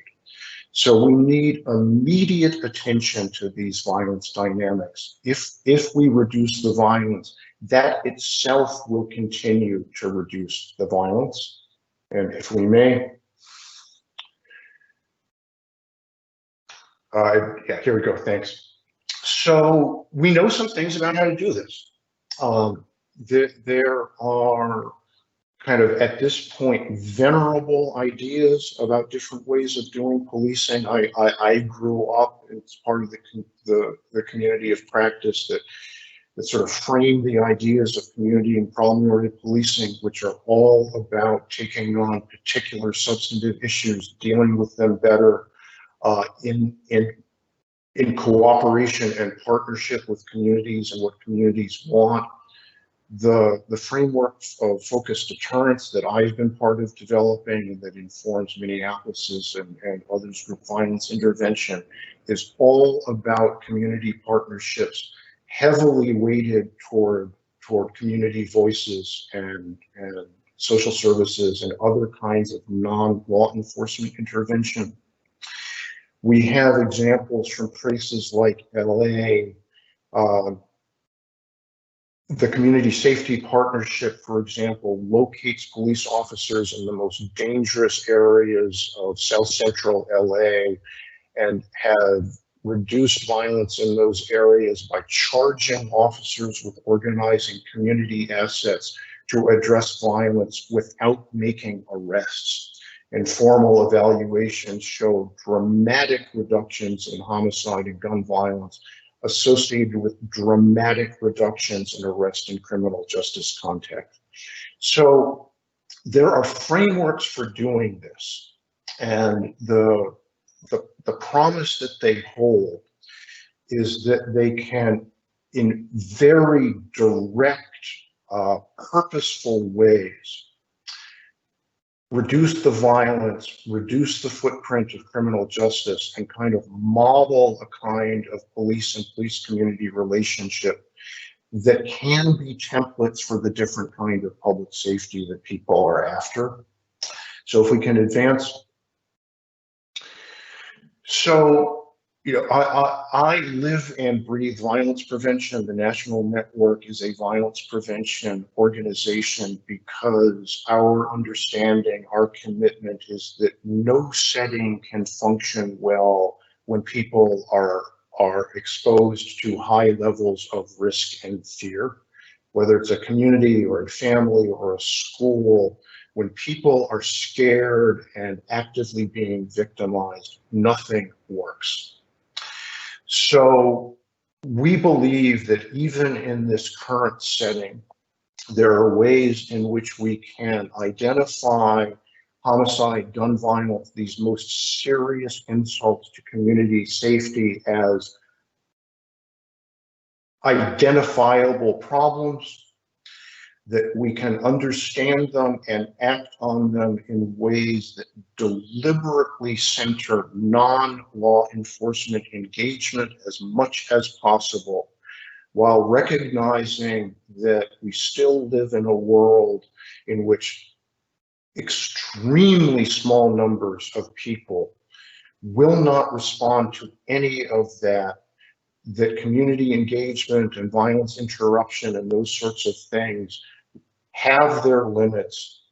Every street outreach group that I've ever worked with that makes a point out of not cooperating with law enforcement has a formal or an informal way of reaching out to the authorities in that small number of instances where everything that they do doesn't work. And something simply needs to be done because someone is going to get killed. But the right way of organizing this is to put everything else up front and then do as little of the latter as we can get away with.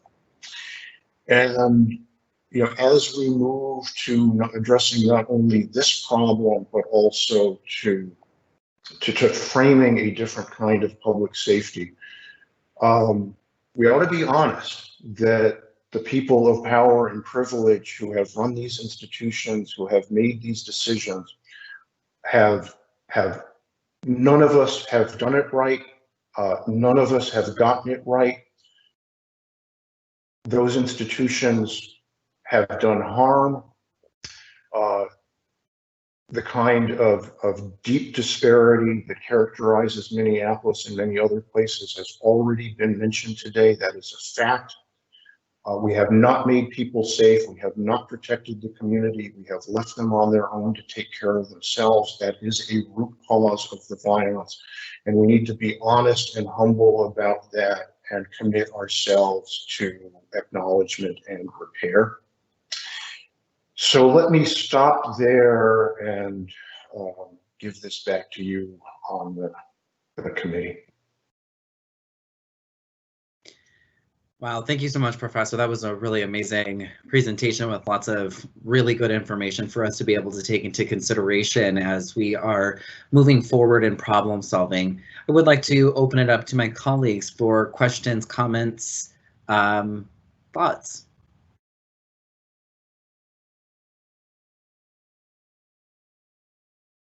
Councilmember Fletcher. Thank you, Chair Cunningham. And thank you so much for this presentation. I think it's very helpful. I'm curious, I think the description of violence as something that's really hyper concentrated and that we can focus on and be strategic in our response to in a different way is very compelling. And we also know that things are happening in other parts of the city.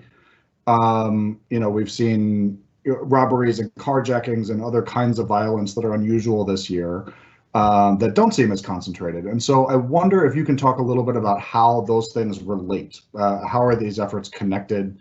And would you expect that we would see changes in some of the other violent crime that might not feel like it fits that description of that heavy concentration as we deploy a strategy like this? So I try very hard not to talk about things I don't know anything about. And often the mistake we make in addressing these issues is not asking the simple basic questions that will let us understand what's going on. I don't know any other substantive area of public policy in which people are quicker to jump to conclusions than they are with respect to public safety. And a lot of what we do in our own work is just try to slow down and get the facts. So one thing that I expect the city is doing, but wouldn't show up in the kind of routine data that was represented in that extremely impressive dashboard presentation, would be to look at those incidents, at who's involved, and start to answer the question that you've been asked. I don't know what it is as I sit here. What I know is what's normally the case, which is when I'm talking about concentration, I'm speaking primarily about concentration amongst people and networks. So there's also typically very, very strong geographic concentration. That's why we end up with this awful mistake of thinking that there are dangerous neighborhoods when there aren't dangerous neighborhoods. A neighborhood looks dangerous because a community will have some small number of these groups and networks active within it that makes it look like the community's dangerous when it really isn't. Those folks can move around. And one thing that is often the case when we start seeing things that don't appear anymore to be geographically concentrated is that folks associated with those networks are just behaving a little bit differently than they usually do. They don't have to stay in their neighborhood. They can go wherever they want. And it's particularly common when you get very young people involved. Young people are not nearly as smart and thoughtful as we wish they were. Robbery, street robbery, armed robbery, carjacking, that kind of thing are overwhelmingly a very young man's enterprise because they are really stupid things to do. And most people grow out of them pretty quickly. So your question is absolutely answerable. My very strong expectation would be that as the city unpacks that, or if it already has, what the city will already have found is that this doesn't really represent a shift in any profound way of this sort of core high-risk world and the way it's behaving. And then facts are facts and they have to be followed. But that would be my strong expectation. I want to thank you for that. I want to also think about the police legitimacy question. I think that sometimes that there is an assumption that to be able to change legitimacy, that takes a really long time. And you had mentioned that there are ways in order to be able to really dig into legitimacy in meaningful ways rather quickly. Can you talk a little bit more about what that looks like in practice and what are some pathways to be able to do so? Yeah. So there's no magic here, and I said that my shop has been saying for a long time that communities need a different kind of policing, and we're pretty outspoken about that. The burden that the Minneapolis Police Department is carrying right now was not created in the last 6 months. It was not created in the last year. It was not created in the last decade. It's not even entirely its own burden. It is carrying the burden of American policing, as all police agencies are. Our good friend and colleague, Pastor Ben McBride, who trains Oakland, California police officers, will look at them and say, when you walk into my neighborhood in your uniform, we don't see you. We see what you represent. History has stolen your identity. And that's very real. So one thing we really counsel is face facts and step up to that. And we are working with, and we see other police leaders who are in many ways the bravest people in public life about race in American public life, because they are saying to their cities, the institution that I represent has been toxic in the lives of your communities. It was forged in white supremacy. The laws that it has enforced have been laws that have been about controlling harmed peoples. This is structural racism. And the institution whose uniform I wear has been that, has done that, and we're going to be honest about it. America, either in its whole or in its parts, has never faced its racial history. And, at least in South Africa, when they did Truth and Reconciliation, they had the backbone to say, we did this and it's real, right? We've never done that. But that can be done. It can be done at the local level. Having departments that scour their activities to figure out how to help give away as much of that as possible to people who can do work without enforcement, without arrest, without use of force, who convey that to their publics and say, we want other people to do this, who are honest in public about what people like me hear behind closed doors all the time. We don't want to be in the schools arresting students. We didn't pass the zero tolerance laws that the legislature makes us enforce. We don't want to be dealing with homelessness. We don't want to be the first line of response to opioid overdose. I have a friend who says police aren't first responders. They're just the only ones we've left standing, right? And police really need to lend their voices to that kind of thing. And being absolutely honest about what we now know to be true, which is, in a place like Minneapolis that is having an extremely serious violence crisis, and nothing of what I've got to say here is in any way intended to say this doesn't matter. It may be the thing that matters the most in the city right now. Violence undercuts everything.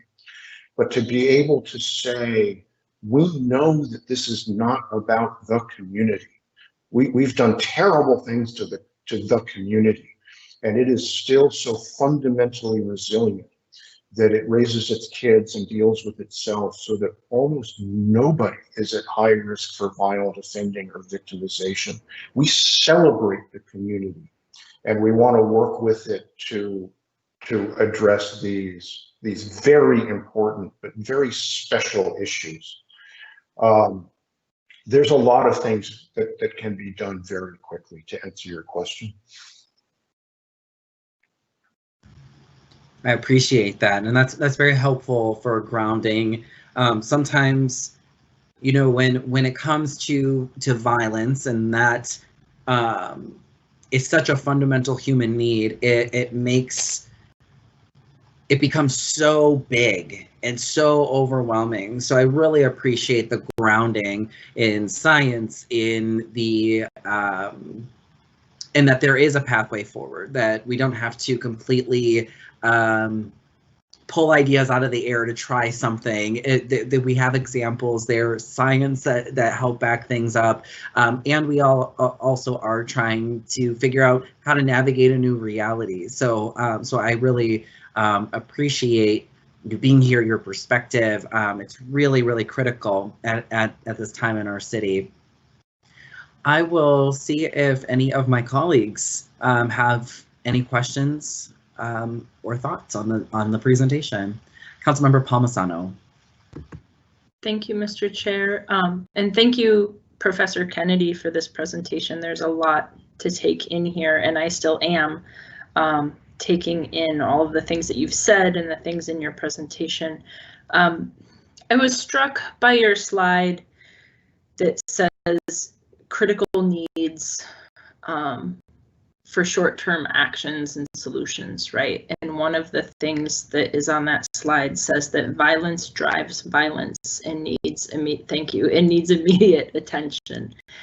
And then through the narrative here, we're learning from you ways that you have found to be particularly impactful and effective that do take a lot of time. But you said there's a lot of things we can do very quickly. Are there ways that we can get an impact quickly? There's things that are absolutely urgent that we need to work on and to build, you know, more of these trusted relationships with community to address the small amount of violent behavior. But can you help give us ideas about things, actions that, you know, our city should be taking immediately? Some of the bullet points in some of your slides talk about, you know, the different approaches of different cities, but what violence drives violence and needs immediate attention. What would you recommend with all of your experience that we do in this moment together? So I think there are two core things. I'm going to say there are three core things that have transformed the science and practice of violence prevention in the last 25 years or so. At the beginning of that period, there was nothing that we would now call evidence-based around violence prevention, meaning there's really empirical backing for it. We know if we do it, it will work, and there's, you know, a formal body of high quality research that says this actually works. That's not true anymore. There actually are things that work. They are evidence-based. They've been built on three things. So one is recognizing the concentration of the violence, that it is very, very, very small numbers of exceptional people and situations. It's recognizing that the fundamental concentration is among groups, and that's different.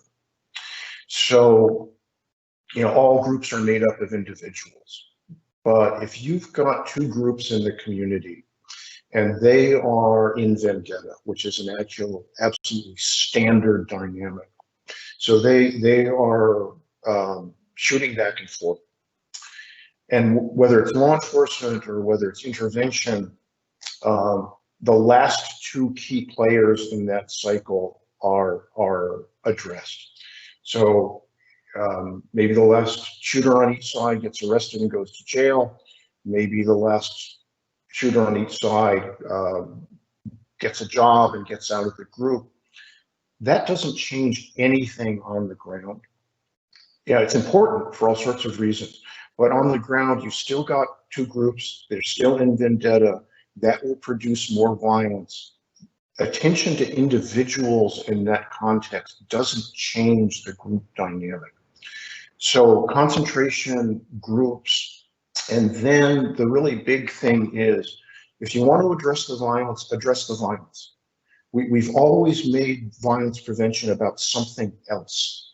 We've made it about families or the economy or racism or the state of the criminal justice system.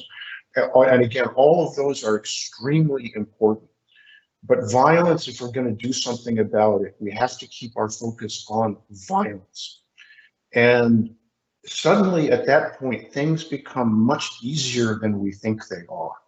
And in this moment that we're in with the pandemic, effective violence prevention looks a lot like contact tracing. You look at a violent event, you figure out what happened with it, you figure out who's involved. It's going to be a very small number of people who are involved. Between law enforcement insight and community insight, it's very often possible to look at those people and it will be understandable who's driving things, who's really at high risk, where's the next act of retaliation going to come from. And then you unpack that situation as almost a thing in itself. And you say to yourself, between all the resources we've got, city government, interrupters, criminal justice agencies, faith-based folks, nonprofits, what are we going to do with respect to this particular situation to keep it from getting any worse? And it can be an arrest, right? That can be a way of addressing it. But maybe somebody knows the pastor who knows the family's grandmother who can get with them and get with the guy and get him to stand down. Maybe the beef is over a $50 unpaid debt and you go to the other side and you pay off the debt, right? And that'll end it. Maybe you need to address the false rumor that is getting this going in the first place. Maybe you just get the next victim out of the line of fire and into a hotel room under an assumed name for a week while you put this thing to bed. It really takes that kind of meticulous attention to the very, very detailed particulars of what's going on the ground. And once you get down to that granular level, that turns out to be work you can really do. But it's the focus that matters the most. It is the focus on the immediate details of what's happening. So again, kind of the violence equivalent of contact tracing.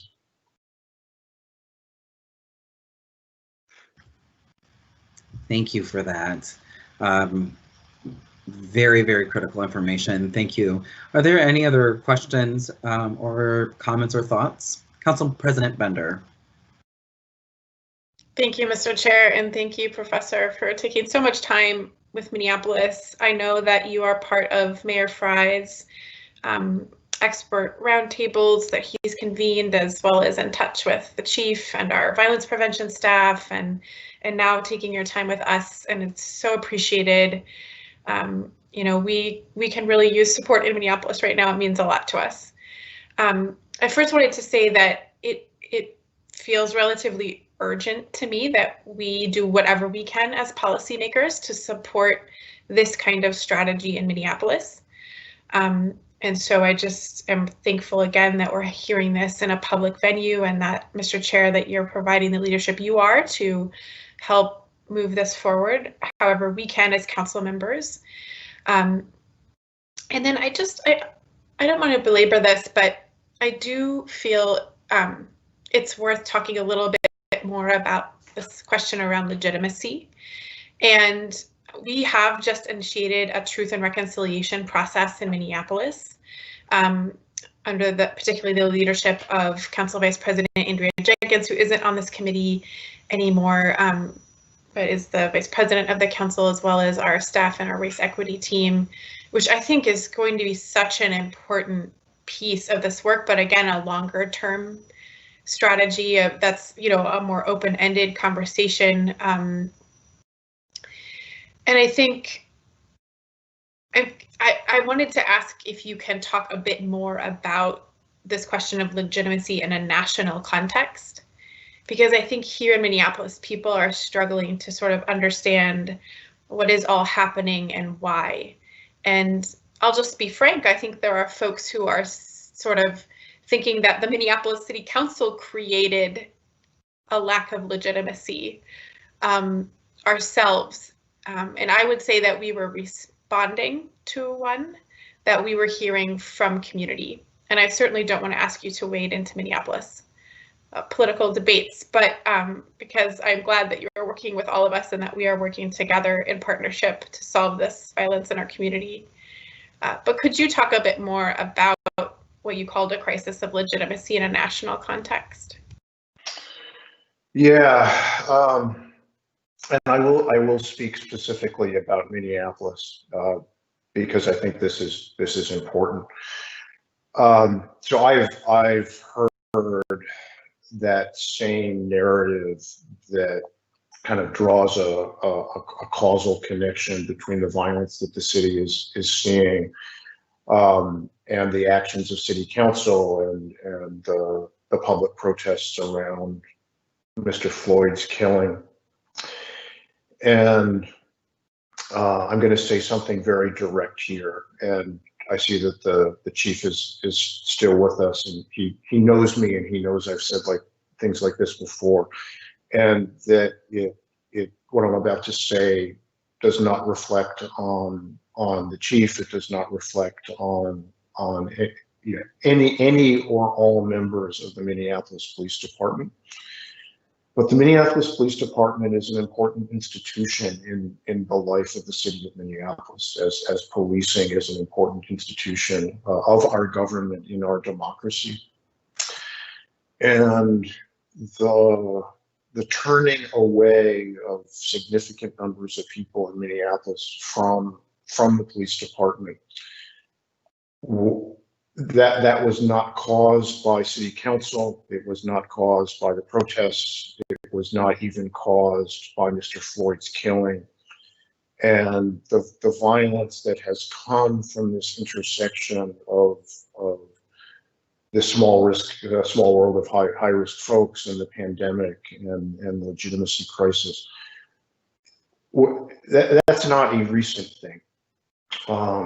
And if a significant number of people, so here's the thing I'm going to say out loud, if a significant number of people in the city of Minneapolis no longer think that the Minneapolis Police Department is something they want in their lives and in their lives of the community, the Minneapolis Police Department has earned that over a long time. And not everybody in Minneapolis feels like that, but clearly a lot do. And a lot of people in a lot of places around the country are essentially saying, we no longer regard policing as a legitimate institution. We don't want it in our lives, or we want as little of it as we possibly can in our lives. And I think this is really different than other moments in our civil rights history. When people marched and organized to desegregate housing, and some of that was government housing, they were not saying, we don't want housing, we don't want government housing. When they struggled to desegregate education, they were not saying, we don't want education. There's something really special about this moment in which a significant chunk of the American people have decided they no longer believe in policing, and that's a special moment. I also personally think that it's a moment of both great opportunity and great concern, because I think the social contract is right. I think that government has an important role to play in supporting and supporting communities and producing public safety. I want harmed communities, historically harmed communities, to get the kind of service and protection they have never gotten. A failed policing is a failure of the democratic experiment that is our nation, and that's a serious thing. But that's not the Minneapolis Police Department as such. That's certainly not the Minneapolis City Council. This is a pivotal moment, I think, for the nation. And it's getting us into territory that nobody understands very well. The sort of navigation that you as elected officials and the city as a city and its publics are trying to figure out. Lots of cities and lots of elected officials and lots of communities are trying to figure this out right now. And at the very least, I think what's really, really, really clear is that communities want as little policing and as little law enforcement as is compatible with public safety. And at least with respect to our engagement with those most at risk, I think that's something that can be designed very quickly, very specifically. And there can be a very specific legitimacy engagement with that world. So saying to them, saying to their families, saying to their survivors, we haven't done this right, we haven't kept you safe, we have maligned you, we have disrespected you, we're going to turn ourselves inside out. And this is, it's Sasha's language, it's the language that this world is using right now. We want you safe, alive, and free. And the police department and the city of Minneapolis are going to be extremely purposeful about keeping you safe and alive and free, with the overwhelming emphasis on prevention and intervention and as little enforcement as we know how to do. That kind of very targeted legitimacy work is something that is possible.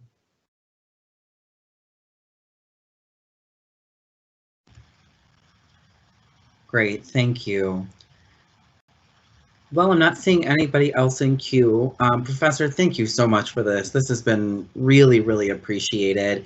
I appreciate you taking the time to be here, to be a part of this conversation that we're having, to really help us as a city in multiple different ways to be able, you've shown up, much to Council President Bender's examples, you've really shown up in Minneapolis, and it's very apparent how much you are invested in good outcomes happening for our city. So thank you, thank you, thank you. I feel very honored that I've gotten to work with you.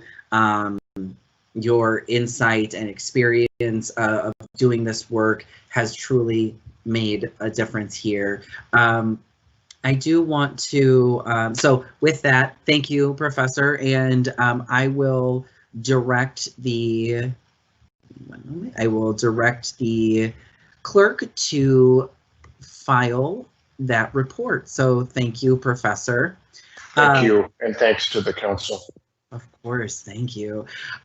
So colleagues, before we wrap up today, I am introducing a staff direction. And so I just want to, so it is now displayed here on the screen. So I am bringing this staff direction forward today because enough is enough. The violence in our city is absolutely unacceptable and intolerable. It's time for us to have a clear plan and organize the entire city enterprise around it.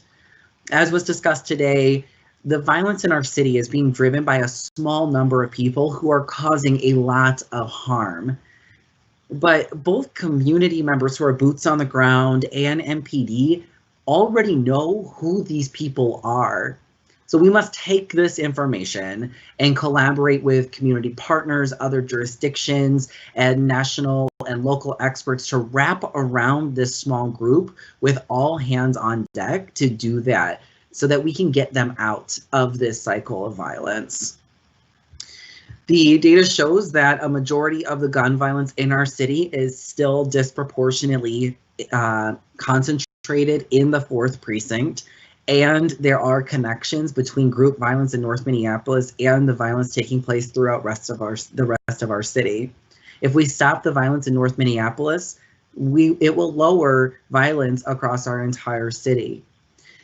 The data also shows a vast majority of those who are injured and killed by gun violence are Black boys and young men on the north side. We as a city must take action and demonstrate that Black lives truly do matter in Minneapolis, and what we have before us is a pathway to do so. So the staff direction is to enhance the group violence intervention strategy and pilot the updated strategy in the 4th precinct. I will read it now for the record. The staff of the North Minneapolis Promise Zone are directed to do the following. 1, collaborate with the Office of Violence Prevention, the Minneapolis Police Department, relevant Hennepin County agencies, national and local experts, as well as North Side street outreach teams, community leaders, and service providers to enhance the group violence intervention strategy with a particular focus on data-driven street outreach, engagement, and social services with highly targeted law enforcement for individuals who remain violent.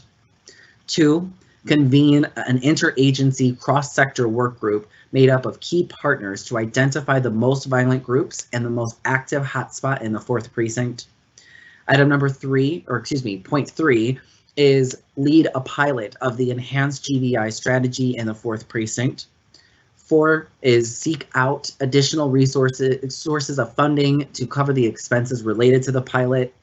And 5 is evaluate the impacts of the enhanced GVI strategy during the pilot with recommendations for replication and bringing it to scale. A plan with specific action items, identified partners, and metrics shall be reported back to the Policy Oversight and Governance Committee on October 28th, 2020. So with that, colleagues, I ask for you to for us to stand together in making the declaration that the violence must stop. This is a data-driven, evidence way for us to make that happen. I know that I speak for so many in our city when I say that my soul cannot take another child murdered from this senseless gun violence. We must do something about it. I do also want to I want to close with actually speaking directly to that small group of people who are shooting the guns in our city. Even though you are causing harm, we as your community still love you, we still care about you, and we will do everything in our power to help you. We want you to be safe, alive, and free. You can make a different choice. But if you still refuse to put the guns down, we will stop you. Either way, the violence in this city must stop. With that, colleagues, I move approval of the staff direction, refer it to the next POGO committee meeting, and open the floor for discussion.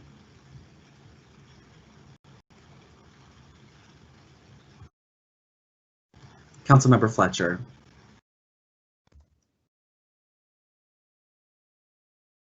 Thank you, Chair Cunningham. I want to thank you for your passion and your focus on this work. I can't say it better than you just did, so I'll just name that the entire city wants us to be focused on immediate solutions to violence. I appreciate that you're bringing something forward. I hope that we put everything that we have into this. I know that there is an incredible amount of compassion and energy and resolve committed to focusing on this problem and reaching real solutions.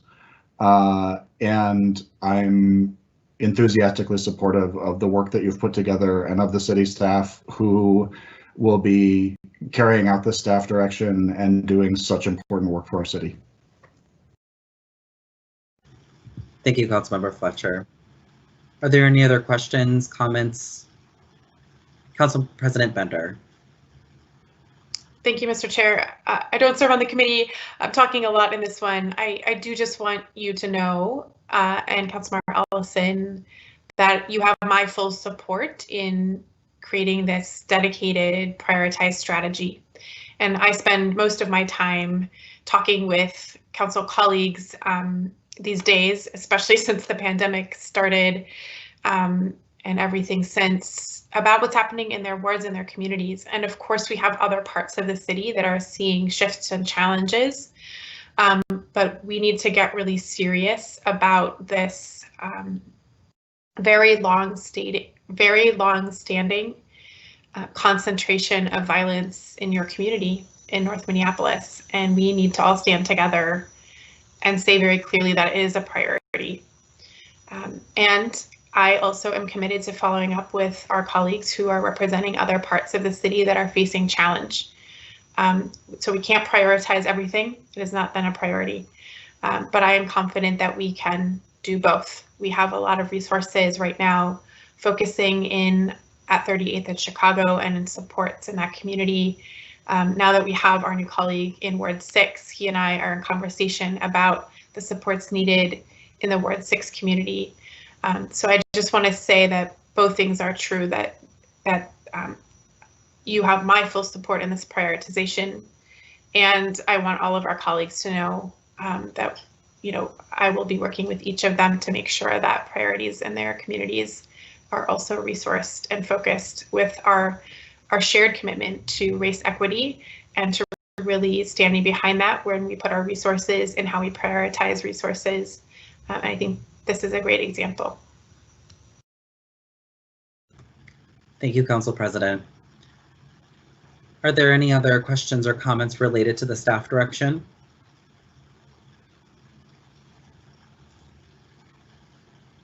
All right, seeing none, I will ask the clerk to please call the roll. Councilmember Gordon, Aye. Kano,